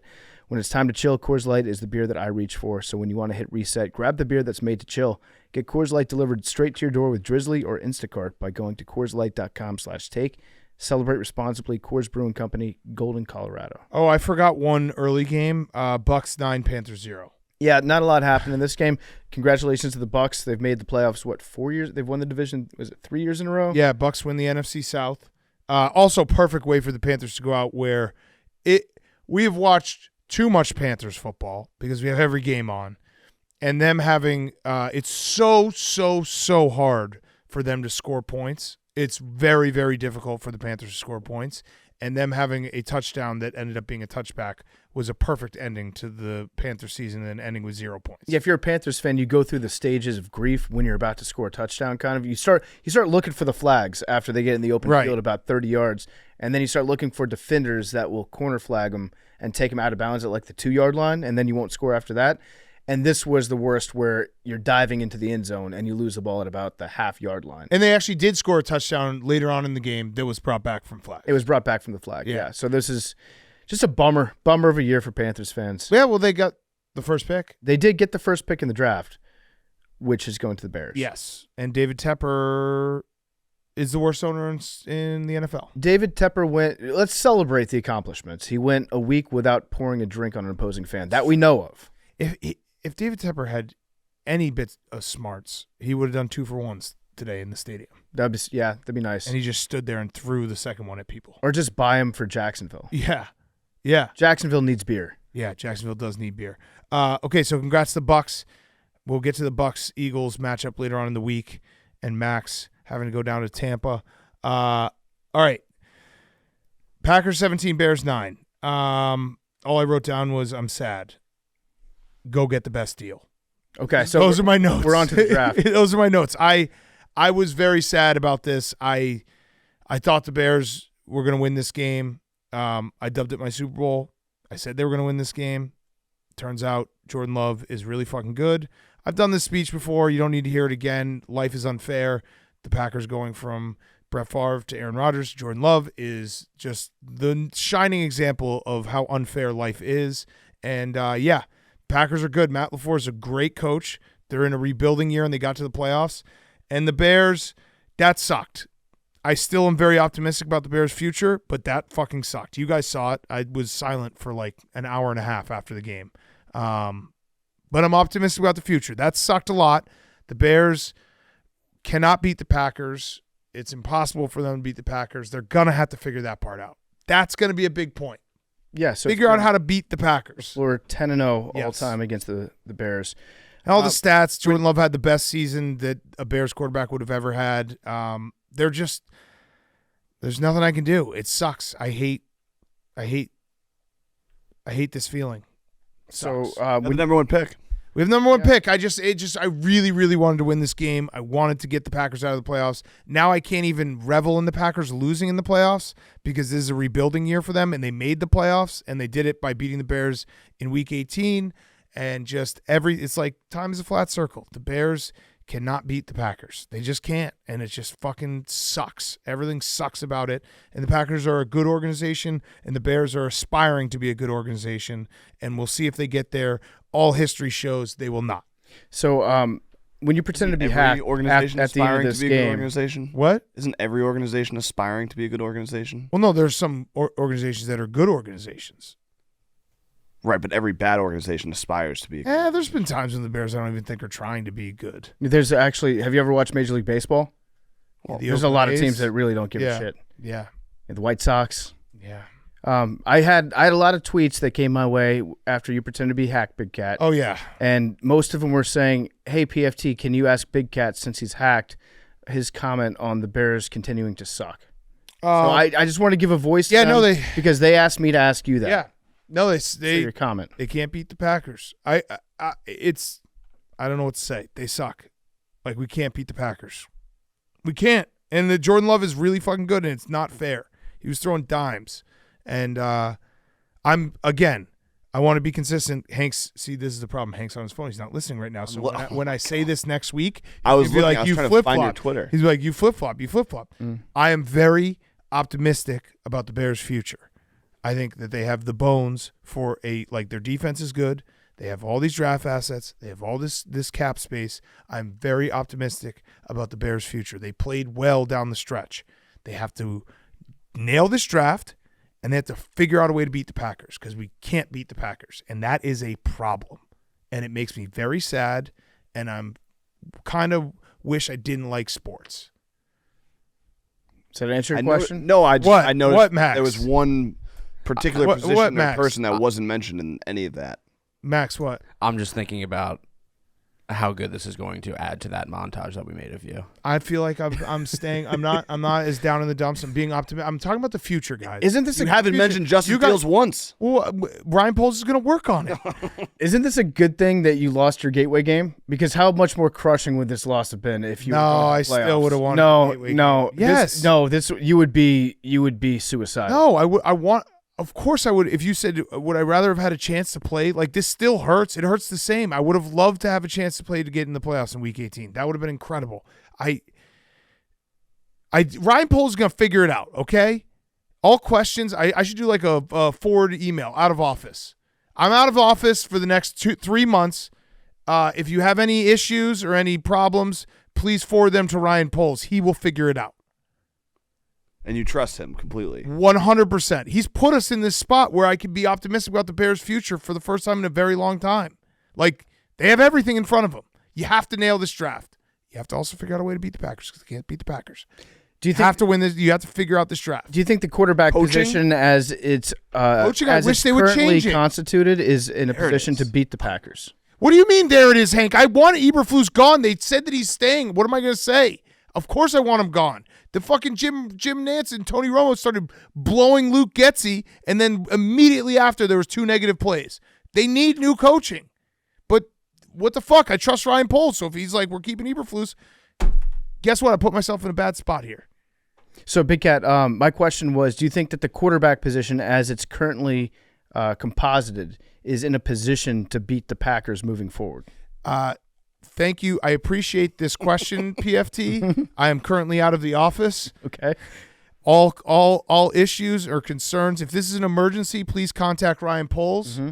He is available. Do you think And that we'll answer all your questions. could you ask Ryan Poles, if Ryan Poles were here right now, what do you think he would say to the fact that getting a younger quarterback earlier on their rookie deal might put your team in an overall better position to take on the Green Bay Packers and the Detroit Lions, mind you, moving forward, as opposed to paying a quarterback and then you have less money to spend on positions of need? You'd say that's an interesting proposition, PFT. I would like to talk to my close personal friend Big Cat and discuss this with him. But unfortunately, he's out of office.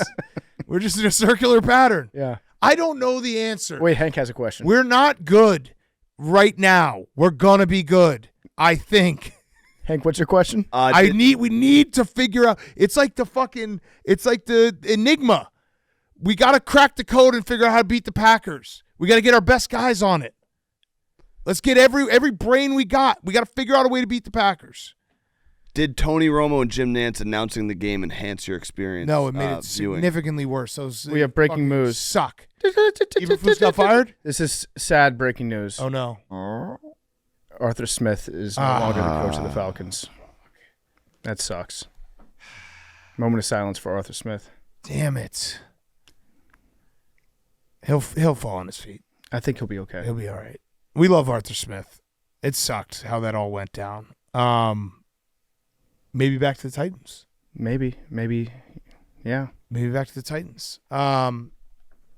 Okay. Have I answered all the questions?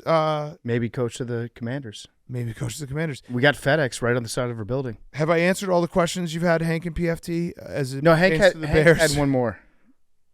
Did you forget it, Hank? Remember you raised your hand and everything? That's called the on Tony it? Romo question. Oh yeah, the Tony Okay, Romo, that was that it? sucked. And he was mimicking Jordan Love's throwing patterns, and I wanted to fucking throw something through the TV. Just okay. I do one more question. Yeah. Just from Please, PFT, yes. from a technical standpoint, Yes. I'm asking your Is this a question for me or Ryan? I'm Poles? asking your opinion as a football fan. Okay. You watch a lot of football, right? I do. But you don't watch college football. I do actually watch a lot of college football as well. Okay, so technically, from a physical standpoint, Right. who do you think is the more complete quarterback, Justin Fields or Caleb Williams? That's as a football fan. That's a great question, PFT. Thanks. I'm going to have to forward it to Ryan Pohl. No, they've been working. He doesn't have anything to do with this. I'm asking. You've watched a lot of college football. Like in a I have watched vacuum. it in a Like vacuum. in a vacuum. Yeah. That's a great question. All right, so I'll say PFT. That's a great question. Thank you. I'm going to have to watch some more tape myself to give a But better. you watched a lot. I have watched a lot, but I would. Like I didn't- I also would like to see. I would like to interview these guys. But I didn't like to I didn't talk think to you'd them. watched any of Caleb Williams, and then you just said no. I've actually watched like all of Caleb. Well, I need to really break it down. Also, last time I talked to Caleb Williams is when I DM'd him and I said, "Hey, come to Madison. We can make some sick T-shirts." Mhm. So he hasn't responded to me. That was 2 years Well, ago. sounds like you really like the idea of Caleb Williams being on one of your teams. It is an option Mhm. that we're weighing. Okay. What about We Drake? got to beat the Packers. We got to find a way to beat the Packers. We can't beat the Packers. Mm-hmm. And it fucking bothers me to no end. And I really wish we had won this game. And all the future is bright, I think. if you make the right choice. If we make the right choice. I'll say this. Here's a definitive thing. This is the most important offseason for the Chicago Bears as a franchise. They have to make the right choices. Whatever the choices are, they got to make the right choices. I would lean Caleb Williams. What about a 10? Oh, wait. We just got to lean. Lean. That's a lean. That's But not more than a lean. But that's you talking out of your ass. That's no, not but Ryan Poles. That's not. That's my personal lean. Yeah, but that has That nothing has to do nothing with anything. to do with. It's not an official play. I haven't released an official play. And if the lean turns out to be right, I'll take credit for the lean. Think of the money. I thought of the money, Max. Think of the money. I've thought of the money, but I love the picks too. No. And Caleb Williams cried that one time. It's also interesting because you could say that last offseason was the most important decision that you guys had because you could have taken C.J. Stroud. That was not an option. Which you just that said was not an option. What any team would be lucky to have. That was not an option. They were in. You did have the number one They were pick. in a transition period. We were still trying to figure out last offseason Ryan Poles got an A+. You got DJ Moore in the first pick. You can't that was an incredible haul. One of the worst trades ever by the Panthers. And we get their second pick now. What would you rather have, DJ Moore and the first pick or C.J. Stroud? That was not an option at the time. I think Nope, it was. It wasn't. I think it was. We weren't in that mindset. We've since changed mindsets. We're in a growth mindset at now. Okay. So sky's What were you the in, limit. What was your mindset then? We were in a Win now? we were in a rebuild collect assets mindset. Is rebuild also another word for growth? No, because we didn't rebuild that well. We're still rebuilding. We're still growing. We're a growing boy. We got to drink our milk. We got to get our 8 hours of sleep. We're growing. Okay. We're great eaters. We got to grow some more. Got it. There's gonna be a great growth season. I think I nailed all the answers. I lean Caleb Williams. He's so fucking good. And he would also just make me excited for a couple more years. Now, would you be upset? Until he sucked. Could you get assets? And then I'd for be sad Fields? again. But it'd have a couple years of being excited. Would you be upset if I traded you the second overall pick for the first overall pick and then, tossed in maybe some second rounders? You promised to take Drake May. And we took Caleb Williams. Would that make you upset? It might make me a little upset. Caleb Williams has never lost to the Packers. That's true. So there is that. Yeah. That's a great stat. All right. Draft goes through us. Yep. Draft goes through us. Hank still doesn't understand that, but draft goes through us. Okay, next game. The Packers are really good, by the way. I know that I'm a sore loser and being a bitch. They're I don't know what you want me to say. Jordan Love's really good. The running game looks good too. A.J. Dillon's awesome. And that is what a model organization looks like. When they rebuild, they're still in the playoffs. That's how it's done.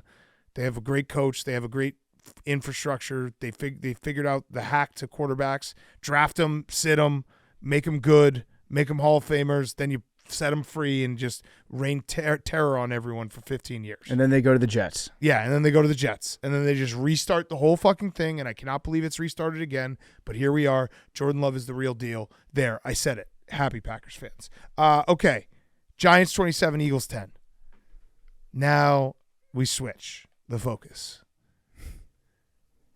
Giants. Wait, hold on. I don't think I asked the question yet. Giants 27, Eagles 10. That is the correct score. Yeah. That's not a question, but that is the correct score. How does that score make you feel? Bad. The answer to that question is bad. Yeah, and with A.J. Brown, do you think he's really hurt or do you think he was upset that he fumbled? I think he was hurt, but I think he'll be okay next week. Are you sure?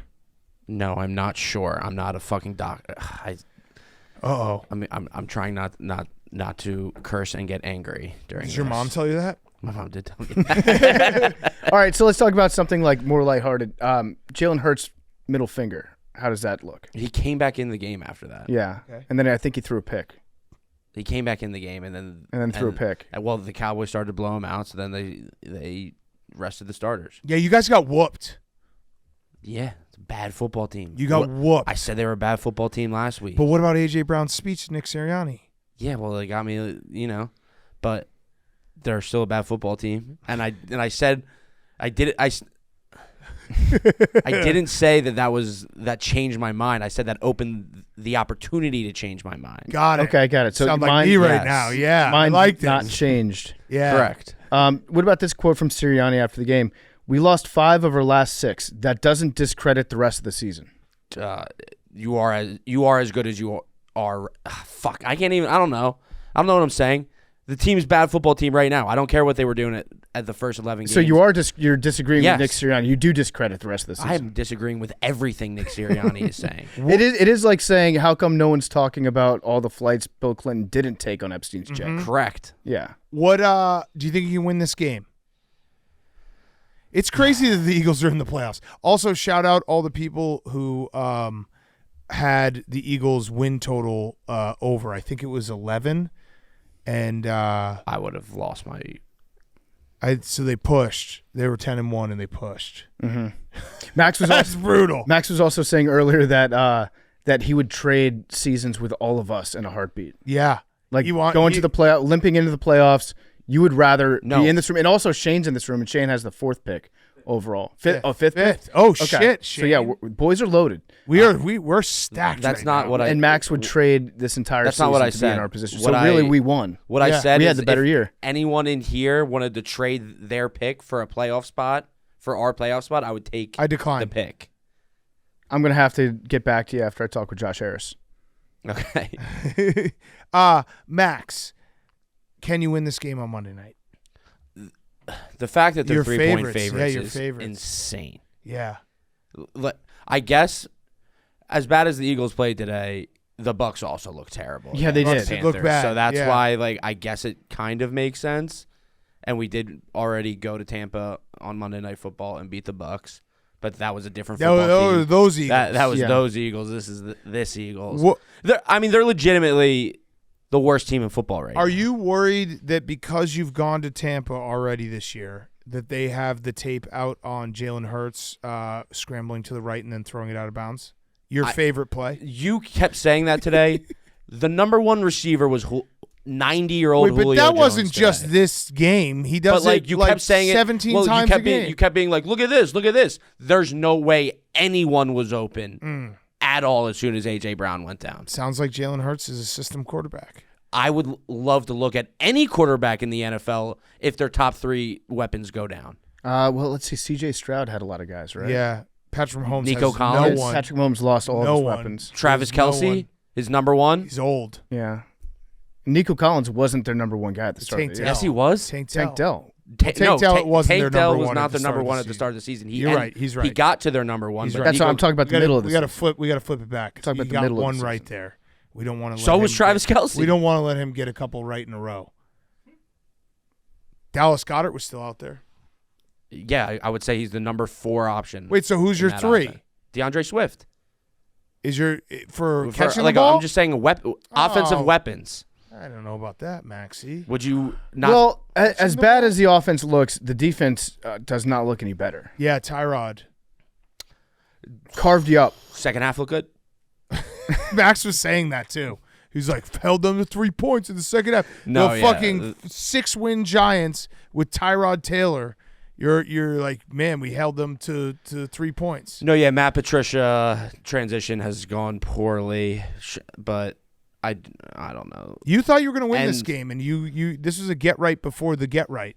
I did not say that. No, but They were you gonna win needed this them game. to, and they looked like dog shit. Yeah, no, wait. I at no point did I say there. I'm pretty sure last week I said that they should be dogs in this game. Yeah. So what about next week? Must win? Nope.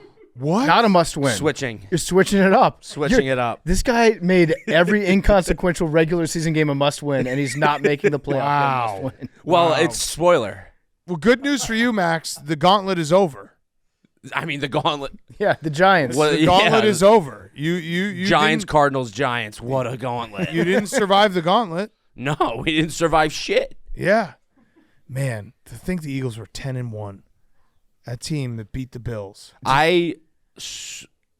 Do you guys think that Nick Sirianni will be fired if they lose next week? I think he might. Depends on how they lose. That's the one thing I don't think it matters. That's the one think thing it- I respect about Philadelphia is they do not tolerate shit. Yeah, I think it depends on how they lose.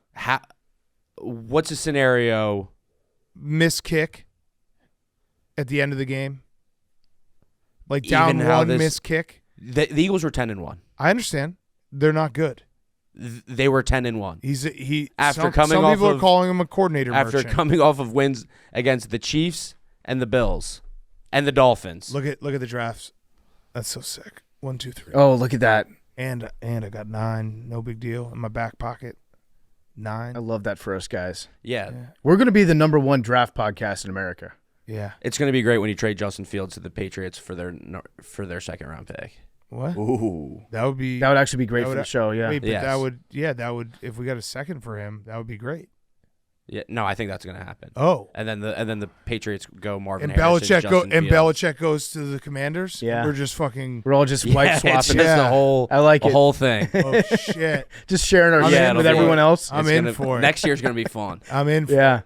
Eagles are going to suck. Okay, Max. I am worried about Max because I really wanted him to win this game. I want him to win Monday Night Football. I want to get him I up. hate It's Steven the Jackson. Bucs. So then we They're can gonna win. crush 'em. It's the fucking Bucs. I want to crush him. He we can't just be lost crushed to the right now. Cardinals and the Giants. They just beat the Panthers by 9 points. But- they but- kicked 3 field goals. But that game didn't really matter if you won that game. Like the What do you? Cowboys Whoa, were- whoa, whoa! What do you mean that game didn't matter? If Oh, I thought you were talking about the The But Giants the game. problem is, Max. If they lose on Monday night by like 20, we're not going to get sad Max. yeah, he's going to be like fire Sirianni. He's gonna be like, "This is a joke of a season. Fuck everyone. I saw this coming from a million miles away."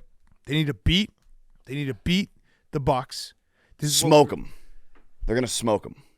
Okay. But then we go to We need no. This is what we need. Then where we do need you the, go? we need they need to beat the Bucs, and I'm sorry, Lions fans, but the Rams beat the Lions, and then the Eagles go to the Cowboys. That's what you need. That's best for the show. That's best for the Saturday show. night. Yes. Kettle corn. Kettle Yes. Max, Hank, and Tiff, all in the big D. There's no way that game would be on Saturday.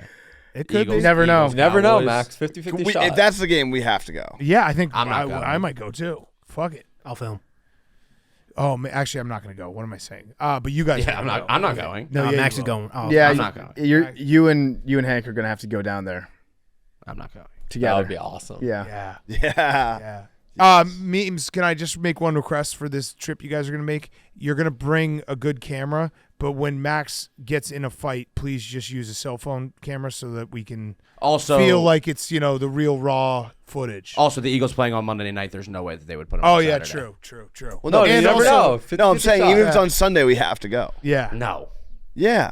no, Come on, no. Yeah. please. Yeah. I think On Sunday, no. I think you probably Yes. should go to that. All right, well, that's what I'm rooting for now. I want the Eagles to go to the Cowboys because Max can't. He physically would not be able to be devastated if they lost to the Cowboys in the playoffs. Yeah. It would devastate him. There's nothing you can say. You can't be like, I knew we sucked. If you played the Dallas Cowboys in the playoffs, you would be a wreck if you lost that game. Yeah. Okay, so all right, we got there. Okay, next game: Cowboys 38, Commanders 10. PFT. This game went about as expected. Showed a little fight in the first quarter, which I was happy to see, and then Ron worked his magic. I was a little bit afraid that they were going to do something stupid like beat the Cowboys. Yep. Now I'm just looking at the second overall pick, and you know what? I feel good about the way the season ended because Ron's gone. We're moving on. We're changing everything. Everybody that's been around and been a part of my terrible, terrible franchise and sad state of affairs is going to be gone. New ownership, probably a new name, new head coach, maybe a new quarterback, second overall pick. I'm feeling good about it. We've been in an open relationship with Ron Rivera for the last 2 months of the season. where he's known that he's been fired, but we're like also Right. we're going to talk to people on the side. Right. It's going to be an open relationship for us, not for you, Ron. But I'm looking forward to the coaching search more than anything. That's fun. It's feisty. We get to track airplanes. It's plane tracking season. Yep. I'm going to be all over that. I've looked at my short list that I'm supposed to be looking at of coaches. I'm thinking maybe Slowick. Oh. Maybe we bring back a guy. Slowick. Maybe the only way to defeat the graphic that gets used against us all the time of former Washington head coaches that were on that 2013 team that now went on to achieve great success everywhere else. Maybe it's to bring one of them home. Yeah. Maybe we bring Slowick home. I like that. Or maybe, I don't know, we're probably going to give Bieniemy a shot at interviewing for the job. I want a new coach so But bad. we're the best. going to have a new coach. Yeah. I don't think it's going to be Bieniemy. He's got just enough stink of the old guard on him. He was around Rivera. He probably picked up too many bad habits. Also, Ron Rivera, great guy, good human being, terrible football coach. Mm-hmm. I'm glad Way better human being than coach. so much better. As good of a coach as he is, he's probably infinity times better Agreed. of a human being than he is as a Agreed. coach. I'm very excited for the coaching search. I'm excited about Belichick possibilities. I'm excited about just torturing Hank with that. Yep. I don't know if I'm totally excited about him being the head coach, but I am I'm very pumped up to just be like, Hank, look who I got. Yeah. Your guy Bill. I'm your best friend. I would be excited for Bill to break the all-time record for coaching wins on my sideline rather than the Hank sideline. I'm just pumped up for an offseason where the sky's the limit. This might be the greatest offseason in Pardon My Take history. It's good. Feels like this is gonna be it for us. We're all gonna make moves to just become awesome. Yeah, we're gonna have 6-packs. Yeah, we're in such good shape. Yeah, diet starts tomorrow. Our team's gonna be awesome. The three of us are probably gonna be in like over under 7 Super Bowls for the three of us in the next 10 years. What if this I'd say over becomes 10. like a bizarro world? Not obviously excluding Hank because he's won Super Bowls on this podcast, but what if it just becomes a bizarro world this offseason? It could. We just switch and it's just like we're now a podcast of winners. It could very easily become that. I saw Josh Harris also up in the booth today, and he was wearing a W hat. Again, not having the word Commanders on his jacket at all. Yes, Big Cat. I got a question for you, PFT. I am very excited to see your excitement. I'm very excited. Right, because I share your excitement. It's clear we're both very excited. I noticed though you didn't mention the quarterback position. Right. Well, there's 22 positions on the football field. Right, but what will you be doing with the quarterback position? We're going to evaluate it just like we evaluate any other position. Would you like to? You could actually ask Ryan Poles for some help if you need it. Yeah, I might. Can I have his number? Yeah. I mean, if help. there's one guy that knows the quarterback position, it's Ryan Poles. And I'll be the first to tell you, I don't watch as much college football as you do, Big Cat. I only watch probably, 7 or 8 hours of college football every weekend. Yeah. But I'm not, I'm not the expert on Caleb Williams. I'm not the expert on Drake May. I'm not the expert on Jaden Daniels. I'm not the expert on Michael Penix. So I'm going to leave that to the people that know more about the sport than I do. Smart. But as far as I'm concerned, every position, from the top down, head coach all the way to the long snapper to the kicker, everyone except for Tress Way is competing for position next year. Now, our follow-up question, if you had a lean, what would your lean be? My lean would be that I'm leaning towards every guy that needs to prove himself next year, shows up in training camp and works their tail off. Okay. So you don't want a new quarterback? I'm not here to say whether or not I want a new quarterback. Sam Howell has certainly done some good things for us this year. He's done some bad things for us. I'm just saying. That goes off right now. You have a minute left to make a pick. Yeah, 1 minute left. Your pick? Wait, where am I picking? Caleb Williams just went number 1 overall. Pick, yeah. We don't know to who. Caleb Williams off the board. I'm picking up the phone and I'm making calls. I'm seeing if anybody wants to trade up. Oh wait, I'm getting a call right now. Yeah. Oh, it's Hank Lockwood. Hey, Hank, this is PFT. Sorry, I'm a little bit sleepy. I was just staying the night over at my girl's place. So I'm getting bad cell reception because it's at AT&T Stadium. I'm just curious if I could move up to the number 2 pick and offer you every first-round pick for the next 3 years. Yeah, absolutely. Bam, So, that's how the drafting gets done. Wheeling and dealing. So, Hank, you're on the clock. Marvin Harrison Jr., Michael Penix. You're taking both of them? You get a 2 for 1? Yeah. Oh, okay. You really don't know how the draft works. Hank just thought that he traded up and didn't give you his third. Oh, and he still has his. Yeah. Holy shit! That's That's how the draft He is does done. not know how the draft is. I think I just got draft dayed by Hank. Okay, but you want a quarterback. I think we should kick the tires on a quarterback. Yeah. And listen, let Sam what? Howell compete. Sam Howell had some very good parts of his season. I'm just going to go with the party line that Sam Howell was injured. Yeah. He was hurt. He got knocked around a lot. I'm not gonna forget the moments of joy that Sam brought me this year. The Soupy. we also got to say, and this is all three of us, we have to just say that it's going to be smokescreen season soon. We can't give away what we want to do, It's true. so we have to just make sure that everyone's confused as we are. I'm gonna wait until all the facts come out on all the players. Find out whose mom was a prostitute, how they did on the S2 condition test, Cat or dog? cat or dog. Maybe see if any of them want to work out as wide receiver.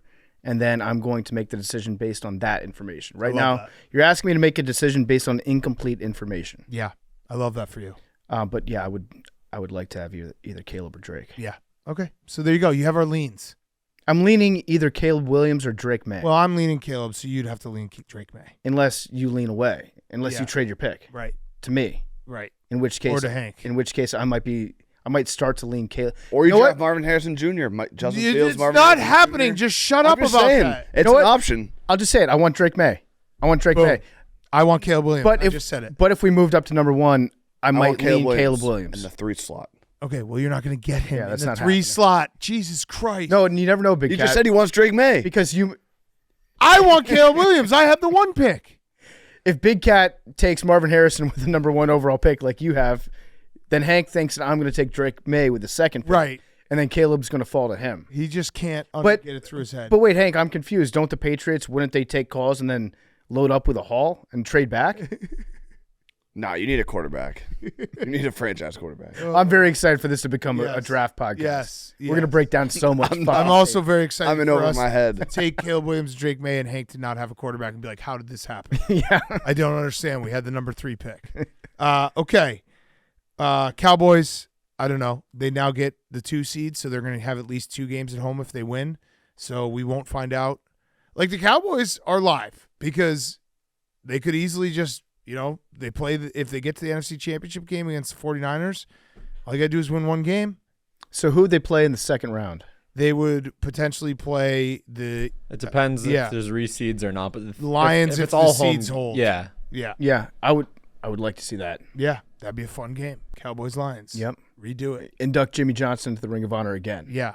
Have the same refs. Or like kick him out before the game and then bring him back in. Yeah. Okay. Rams Niners. We'll just wrap up real quick. Puka Nacua, 105 receptions, 1,486 yards, rookie record on both accounts. Incredible season. Also, this game was fun because it was a Week 18 game with 2 playoff teams, and Carson Wentz was playing Sam Darnold. Yep. Who would have thought? Pretty incredible. And they ran Carson Wentz into the ground. 17 times. They gave him the ball on 17 design carries for the most part. Yeah. There were a couple scrambles, but I would say he probably had like 13 or 14 running plays. Yeah. I think they were just trying to get him injured. Yeah. I think McVay's already sick of his shit. Yeah. I think so too. And we also had He had a great all-time Carson Wentz play too, where he was getting sacked and Yeah. then he was falling onto his ass and he tried to throw the ball back. He passed it backwards, but then his ass was too big. Yeah. So his ass was on the ground. on a 4th down. Yeah, Yeah. it was. But yeah, it was fun game to watch Carson Wentz versus Sam Darnold in Week 18. 2 playoff teams. Yep.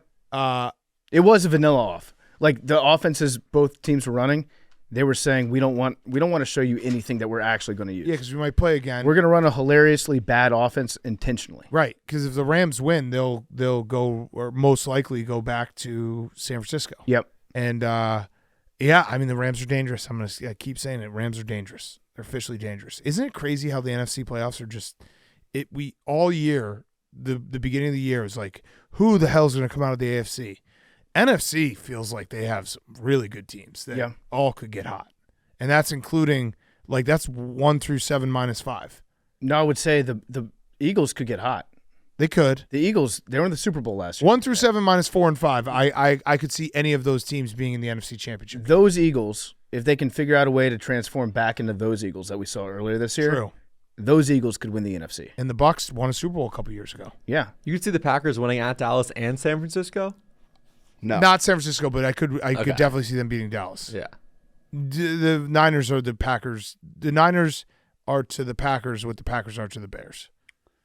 So like the Niners are like kind of they're like my protector. Mm-hmm. They're the team that makes sure that I can go to sleep at night. They're the meme. Make the meme for me memes. I'm sleeping at night, and the Niners are sitting there taking all the arrows from the Packers. Got it. Okay, Raiders, Broncos. Antonio Pierce should be the head coach. That's all I got. I have a feeling that he's not because they've had every opportunity to say that he is. It's crazy. And then after the game today, Mark Davis was like, yeah, we're excited about what he's done over the course of the last month or so.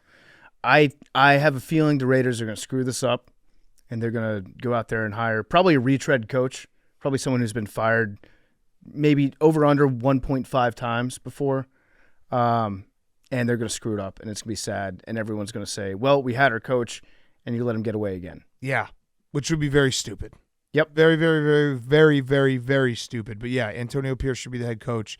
Broncos, I actually think because Sean Payton is restless and they've taken shots, they've fucked up. I wouldn't be shocked if the Broncos, because I don't think they have to give their pick to the Seahawks anymore, right? I believe Was it own their protected? pick. No, I think that they're done with that. They don't do protected picks. I think it was a first the year before and a first last year. Tankathon has them picking 12. Right. So. So I could see the Seahawks or the Broncos just being like, fuck it, we got to get Caleb Williams. Trade up. And just trading a bunch of shit. That might be your bitch. Yeah, they might be our bitch. All right, Seahawks, Cardinals. Cardinals, they were scrappy till the bitter end. Kyler Murray, that's the one thing about the Cardinals. Cardinals don't need a quarterback. Yeah. Kyler Murray's fun. James Conner is so much fun to watch. He runs so upright. Him and Pacheco. He's so tall. Yeah, well, he also stands out compared to every other skill position player that the Cardinals have. Yeah, but yeah, the Seahawks, they're a team that's going to have a shitload of questions because it feels like they have to figure out the quarterback position. It feels like they also have to maybe, like Pete Carroll, I wouldn't get rid of Pete Carroll, but he's 72, and now you're a couple years kind of going in the same spot. I don't know. Couldn't you see them being like, hey, Pete, do you want to retire? I don't think they're going to move on from Pete. I don't know what kind of gum Pete Carroll chews, but it keeps him looking 20 years younger than he actually is. I don't think they're going to move on from Pete Carroll. I think they're going to sit down and be like, Pete Carroll, what is your plan? When are you going to retire? So here's a fun stat that's from Field Yates. Geno Smith this year threw 7 go-ahead touchdown passes in the fourth quarter and overtime, the most by any player in a single season in NFL history. Yeah, he led the league in game-winning drives. Now, I don't want to be a stickler here, but that also, in order to set that record, your team also has to fall behind in a game to set it. Okay, Correct. Just wanted to make sure that we're looking at both sides of that. Correct. All right, and last... Hank's trending right now. Oh, he is. Let's see what they're saying. Oh. Do it, Hank. Go. Hank, go to Dallas. Hank, you should go. Because everyone's saying, Hank, Hank, Hank. Hank, Hank, Hank. You should do it, Hank. I think Hank should go this week. Max just doesn't want to go to Dallas. I'm down to go, though. You should go this But week. the podcast, maybe... I guess the people will vote for you to go because we got a bunch of dogs that ride. Mm-hmm. We do. We do have some dogs. We have some dogs. Our listeners are dogs that were like, yeah, our boy Hank, he's got to go to Dallas. We could zoom him in. Yeah, we could zoom you in. Actually, you know what? Go to Dallas. Fuck it. For real? Yeah. Go to Dallas. We'll zoom you in. As long as you can figure out how to zoom properly in on Sunday night. He's got a mic. Yeah, you take a mic. Actually take a mic this time. Hank, fun fact, Christmas, we were always planning on me and PFT just doing solo pods, but I did hit him up, and he was like, I didn't bring a mic. Yeah. If you can find a place to stay, you can go. All right, fine. Okay, done. Hank's going to Dallas. But we also need someone to go with you to videotape, or are you going to videotape? You need a POV. Is this a work trip or a personal trip? Videotape what? Oh, come on. Everything. Just like I can. We'll talk offline. Okay, all right. Also from Field Yates' timeline, the feels like temperature for Saturday night in Kansas City is going to be -10. Yeah, boys, winter's coming. Yeah. We got this. I saw this scary graphic that was like this. Basically, Canada has just been holding all the cold air, and they're about to release it on us. Polar vortex? Yeah, they're about to just be like, here's all the cold air. Suckers. That's fucked up. Yeah. I was like, what the hell's this? All the fucking cold air? I thought they had all those fires. Yeah, they're just going to give us all the cold air next week, the end of next week. God damn it, Canada. Good thing we work in recess. Sorry. That's the one nice thing. It's like, all right, I can take a cold air. I'll just play fucking hoops with the boys. Okay. Last game, Chiefs-Chargers, Blaine Gabbert. That's all I got. Yeah, I didn't really watch much of this game at all. No one wanted to win this game. Nope. So congratulations to the team that did. Which was the Chiefs. It was the Chiefs by a point. I'm actually happy the Chiefs won because it just will look better on the graphic. Oh, for their overall record? Yeah. When we're watching the matchups in the playoffs, you know? Mm-hmm. I think 10 wins. They got to 10 wins? They got to 11. 11. So yeah. it does look like they're – if they only had 10 wins, it would look wrong that they had a home playoff game. Correct. Yeah. So I was like, oh, cool. They got 11 wins. Good. Okay. Let's do two things. We got Who's Back of the Week, but before we do that, I got the Roback question for you guys. RHOBACK.com, promo code TAKE. 20% off your first purchase. Q-Zips, polos, hoodies, joggers, shorts. Roback.com. Go right now. I wear the joggers all the time. I wear the shorts in the summer. The Q-Zips, the sweatshirts. Jake's got a sweatshirt on. And the fleeces, by the way. They came out with a fleece line. It's getting cold. Get those fleeces. Get the vests. Get bundled up for winter. Roback.com. It is the best out there, the most comfortable clothes. Roback.com. Use promo code TAKE. 20% off your first purchase. My Roback question is, PFT, who's going to win the national title? Let's do a little quick preview. I think Michigan is. I think only because Jim Harbaugh is biohacking. He's figured out how to hack sleep. Oh. I don't know if you saw this quote today. No. But they were asking about getting a good night's sleep before the game for him and his players. He said 2 nights before is the sleep that you play on. I have no scientific evidence to present to you on that. I just know when I played and sometimes when I coached, sometimes the night before the game I didn't really sleep great, so I've convinced myself that if I get a good night's sleep the night before a game, it's a great night of sleep. That actually is true. Is it? I think so. So maybe marathon runners do this because I've seen some people in the distance running community be like, he's actually not wrong about this. Yeah, and his brother did biohacking this year. The Ravens hired like a sleep analyst for their London trip. Okay. So I think the Harbaughs are into this now. I like it. Which Listen, it's kind of actually late for them because I feel like any competitive advantage they'll take. I think that biohacking is one thing. I tweeted this out, but I stand by it. I would pay probably $10,000 for a 2-day seminar by Jim Harbaugh on biohacking. Yeah. The different ways that he's figured to make your body improve. Milk. Yeah. Yeah. Milk and not eating chickens, but then later on, yes, eating chickens. Yes, then figure because out you chickens bought are cool. chickens and they're industrious. I unfortunately do think that Michigan's going to win, which I will immediately spin and say the Big Ten's back. But the one thing that I keep going back to is Michigan has looked great all year. They have not played a good quarterback all year. Like if you actually look at their schedule, Michael Penix is so much better than every quarterback they've played. Mm-hmm. And Aller for Penn State, Kyle McCord. You could actually make the argument that probably the best quarterback they played is Tua's younger brother at Maryland. So, like, they just haven't – like, Jalen Milroe's a good football player, but he's not Michael Penix in terms of passing the ball. So that part is still – like, it's one of those cool wrinkles in college football where you can go a whole season playing in your division or in your conference, and now you're playing a quarterback. They have not seen a quarterback like Michael Penix. Yeah. Also, Michigan's defense, their defensive backs are really good, though. No, they are, but they haven't played But are they good because Right. they haven't played a good quarterback yet? Right. I think that their defensive backs are definitely better than Texas's defensive backs. Agree. Way Big better. time. Way better. And I think Michigan's defense very, very good. I'm just saying that's a fun question mark going into this game that Michael Penix is different than every other quarterback they've faced because he's really, really good and playing really, really good football. Mm-hmm. The craziest stat is Michael Penix has been sacked. He's played 14 games. He's been sacked 12 times. Yeah, it's wild. Their offensive line is very, very good, and he does a good job of getting rid of the ball. I do think Michigan's defense is their edge rushers are better than Texas because you saw that in that Texas game. It felt like Texas was getting a lot of pressure up the middle, but they weren't getting home on the edge. So I don't know. It's a very awesome game because it's also like a style. Who can get the game to play their style? Because if Michigan can just ground and pound and control the clock, they'll win in an ugly way and it will work. And Washington will just be behind all game, like trying to make up ground and get the ball back.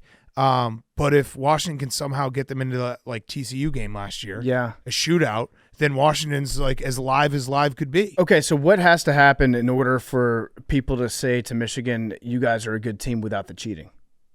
I mean, if Has it happened yet? Yeah, if they win this national title, you can't take anything away You from can't take it away. No, because they stopped cheating before the Penn State game? Yeah. Before the Purdue game, I believe. That's when they stopped being allowed to cheat. Correct. Yes. And it would also just be great theater to have Harbaugh win a national championship. Yeah. And just to unload on everybody. Correct. We'll have him back on the show. I love Jim Harbaugh. I wish he was the coach of the Bears. And if he wins, he's probably going to go to the NFL. Yeah. And I think he's probably going to go to the Chargers. Most likely. And I Maybe, wish it was the yeah. Bears instead. Maybe the Commanders. So what's your official pick? I'm taking the over, by the way. And I would lean. I don't have an official pick. I'm leaning towards betting Washington and the points. Yeah. But I think Michigan's going to win. Yeah. What do you guys got? Anything? I have a future on Washington, so not for a lot, but I'm going to ride with them. When did you do that? A couple weeks ago, a month ago, Oh. before the Pac-12 championship game. Got it. I also want Spencer to be happy. Yeah. He's going to the game. Spencer Hall. This is actually a great year if you're a Washington fan. Yeah. It's just incredible. You probably never thought that playing for a national championship at this time in this era would be possible. Yeah. And now everything turned around for you, and it's just been magical. I know a lot of Washington fans, and I like their mascot. I like Dubs. He's a very good dog. They had him dressed in the sunglasses after the game. My heart is putting me on Washington, but my testicles are saying Michigan. Yeah. I wonder, too, if Dylan Johnson's going to play because he said he's going to play. The running back who got hurt in the last play against Texas, he's very good at blocking, so that will be a very big loss for them. Yeah. If he doesn't play. He said he's going to play, though, but he said the injury wasn't as bad. But he also couldn't walk off the field. Yeah. So maybe he's just gutting it out. Blake Corum's going to score maybe twice. That's my other thing. I think his It's like minus 250. it's crazy, right? but if you want to parlay it with something, he's going to score. It's like McCaffrey levels. He's going to score a touchdown. Okay. Do you guys have any picks? Do you have a pick? 31-27 Michigan. Oh, so Also that would be be- Washington covering the spread. Also, because of the Ravens earning a bye week, John Harbaugh is going to the game. Yeah. Yeah, along with love that. other Ravens members. Yeah, love that. Max? I love Washington. So that's people from Washington. Congratulations. Hail to the... I have Can we put that on the Max soundboard, please? Yeah. I have a large wager on Washington. Oh, man. And well, To now win. it's definitely Money line. Michigan. Oh, man. Okay. Well, we'll stream it so everyone can tune into the stream. All right, let's finish up the show. The lines have moved again. Kansas City minus 3.5. Yeah, that Pittsburgh. thing's firing up. The Bills are up to 9.5 point favorites. So As we were right. predicted. We were right. So yeah. we were right. We were so right. Yep. We know ball. We absolutely know ball. I think that I think the buyback will probably be like 4.5, 4 for the Dolphins. So I was a little off on that, but the Bills are gonna be 9.5, 10-point favorites by kickoff. Yep. Okay, who's back of the week, Hank? Who's back this week is Max Homa. Oh, Yeah. Sorry, I had it pulled up, and then I was searching I can say it right now, Hank. the It's- trending. You here's got my who's back too. okay. We do this a lot. We do. So he hit a drive 477 yards. Longest drive on the PGA Tour in the ShotLink era. Pretty crazy. So that's like ever. Beast. That's probably the longest drive of all time. that's crazy. Was it downhill and in the wind? It was. Okay, But still, they that doesn't count. They played on that course before. I That is never not saw it. on this. And Wait, was he being sarcastic with his tweet then? Yeah, he was No, very okay. sarcastic. I don't think so. I just saw the tweet, so I couldn't tell. Was Max being sarcastic? Yeah, Max is usually Yes. sarcastic. He said None of that's on He's this also a graphic. very humble guy. If you look up the longest, like in years and years and years and years from now, there'll be little kids that look up. They'll pull up the book, the longest drives in the ShotLink era, and they'll open it up, and on the first page it will say Max Homa, number 1. 477. It's not going to say downhill. It's not going to say That guy the must have rollout. won a bunch of majors. It's just going to say Max Homa, top of the list, longest drive. That guy must be a fucking tank. Yeah, Ryder Matt- Cup champion. I'm gonna say right now, Max is gonna win a major this year. I think so. I think Oh, this well, is the year. 100%. I'm looking at his timeline right now. He said it was uphill into the wind with no roll. Yeah, that's the. that's sarcastic what I was part. talking yeah, about. Okay, Yeah. yeah, I'm aware. Yeah. I'm aware. I wasn't aware. Jake lost the double sarcasm. Yeah. All right, so Max is the best driver in the world. Longest driver. Longest driver. Powerful. He's the On most the PGA powerful. Tour. He's the most powerful man on the PGA Tour. Tiger Woods could never drive that far Wow. without getting into an accident. Fact. Okay, good. Who's back? Boys. Yeah. That was also my who's back. So I'll just say my other who's back is plane tracking season. I got my boys working overtime on the coaching search plane tracks. Very excited to see where all the private jets are going, figure out the interviews. It's just a great time. It's a great time to be me. Yeah. I'm pumped up for a fresh start. Turn the page, baby. I want a new coach so bad. Yeah, it's going to be great. I'm going to get a new coach, probably a new quarterback. want I have a new owner, so bad. new name. We're going to get a new stadium. I want all those. The old me is that there's also a possibility we just hire Joe Gibbs again. That would rule. Bring him back for the third time. Steve Spurrier. Yeah. No. Not. No. No. The best thing about Steve Spurrier was when he got hired to be the head coach, he was meeting with draft picks, right? And he was like, how do you all feel about practicing on Fridays? And they're like, well, if our coach tells us to practice, we'll practice. He goes, okay, because we're not going to practice on Fridays here. Fridays, I'm going to go play golf. So the command or the Redskins just didn't practice on Fridays. It was like at South Carolina when he had he had a pitching range right next to the practice field, so he could pitch while he was watching the team practice. Yeah, pretty great. I think he asked every draft pick, do you play golf? Okay, good, because we're going to play on Fridays. Yeah. All right, my who's back is the Bass Pro Shop. Went very viral this weekend. A gentleman jumped into the Bass Pro Shop tank, and let's just say for all the women out there, I know you're wondering, yes, that he actually was probably above average. That was a man. That was a man. His penis was camouflaged in Bass Pro Shop. There's People were Carhartt saying- everywhere. people were Real calling it true. A button dick. It was an innie, kind of. It a clit dick. Yeah. Dick. That was tough. I felt bad for our boy there. I don't know how you can be in Bass Pro Shop and not be aroused. Yeah, the picture too of him getting handcuffed and taken away was even worse somehow because like the video of him in the water with the button dick, you're like, oh well, that's an illusion. We might not be able to see everything, and then his penis came back out, not far, but it came back out, and they're like, oh no, that is. Also, what's going on? If you're that guy, you have to have. Well, I guess what I respect about him is the fact that he was so comfortable in his own body that he wasn't even trying to fluff up. He wasn't Correct. trying to like chub it. He wasn't trying to move it around. Maybe pop the head out a little bit. That's probably adrenaline. It was probably adrenaline. That also might be him like fully engorged too. Right. Maybe he was having a good dick Aroused, day, yeah. and he was like, you know what? I've never seen my penis before.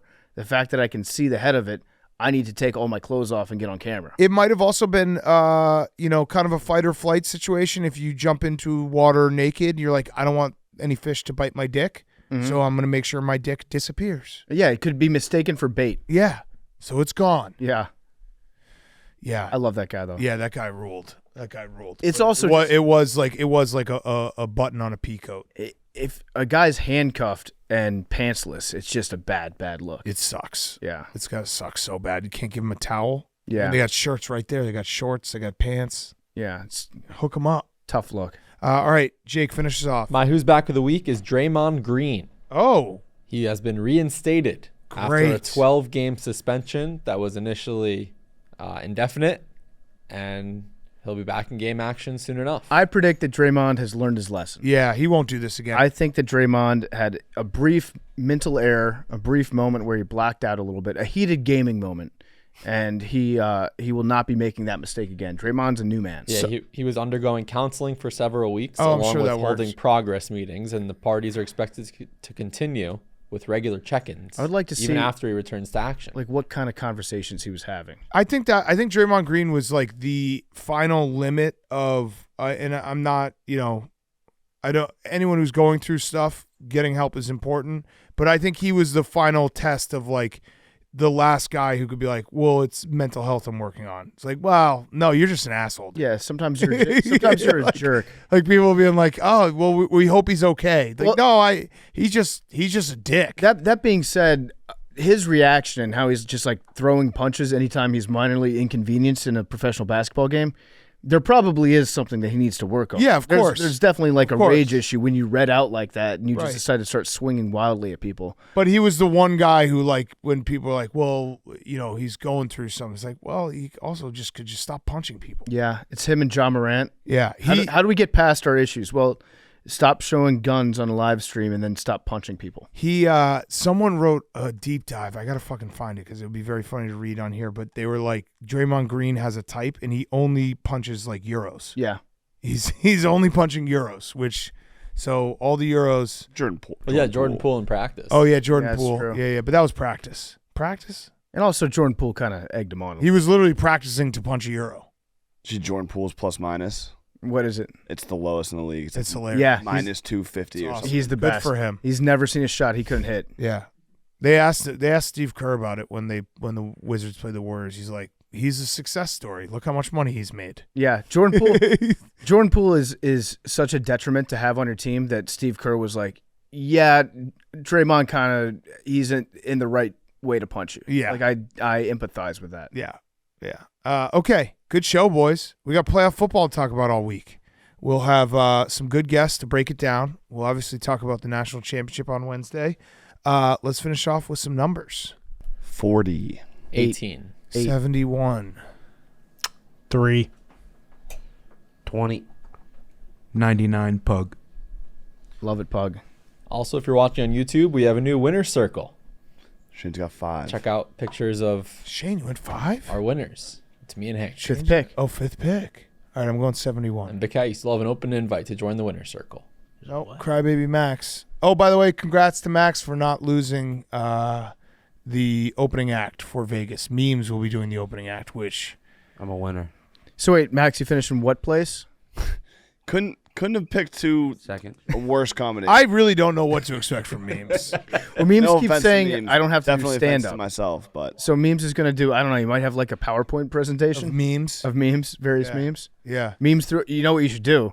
You should teach a history lesson using like just memes throughout history.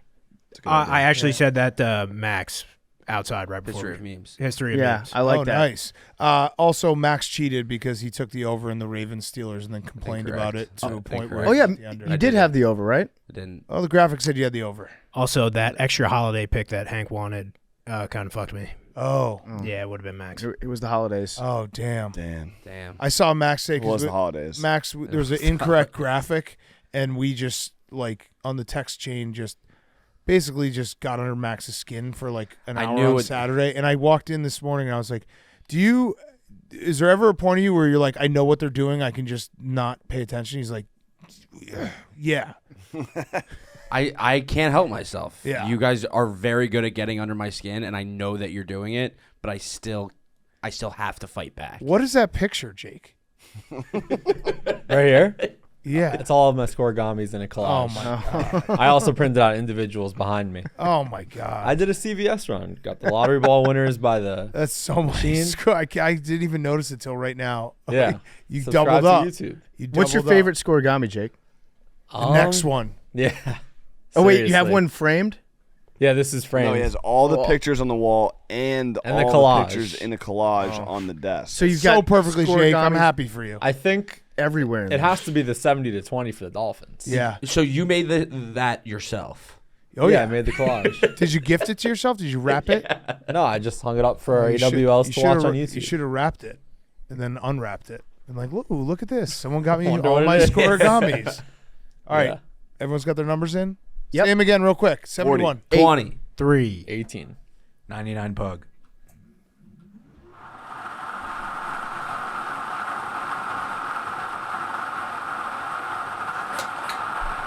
$30. I thought that was 20. 30. Thought it was 20. See everyone on Wednesday. Love you guys.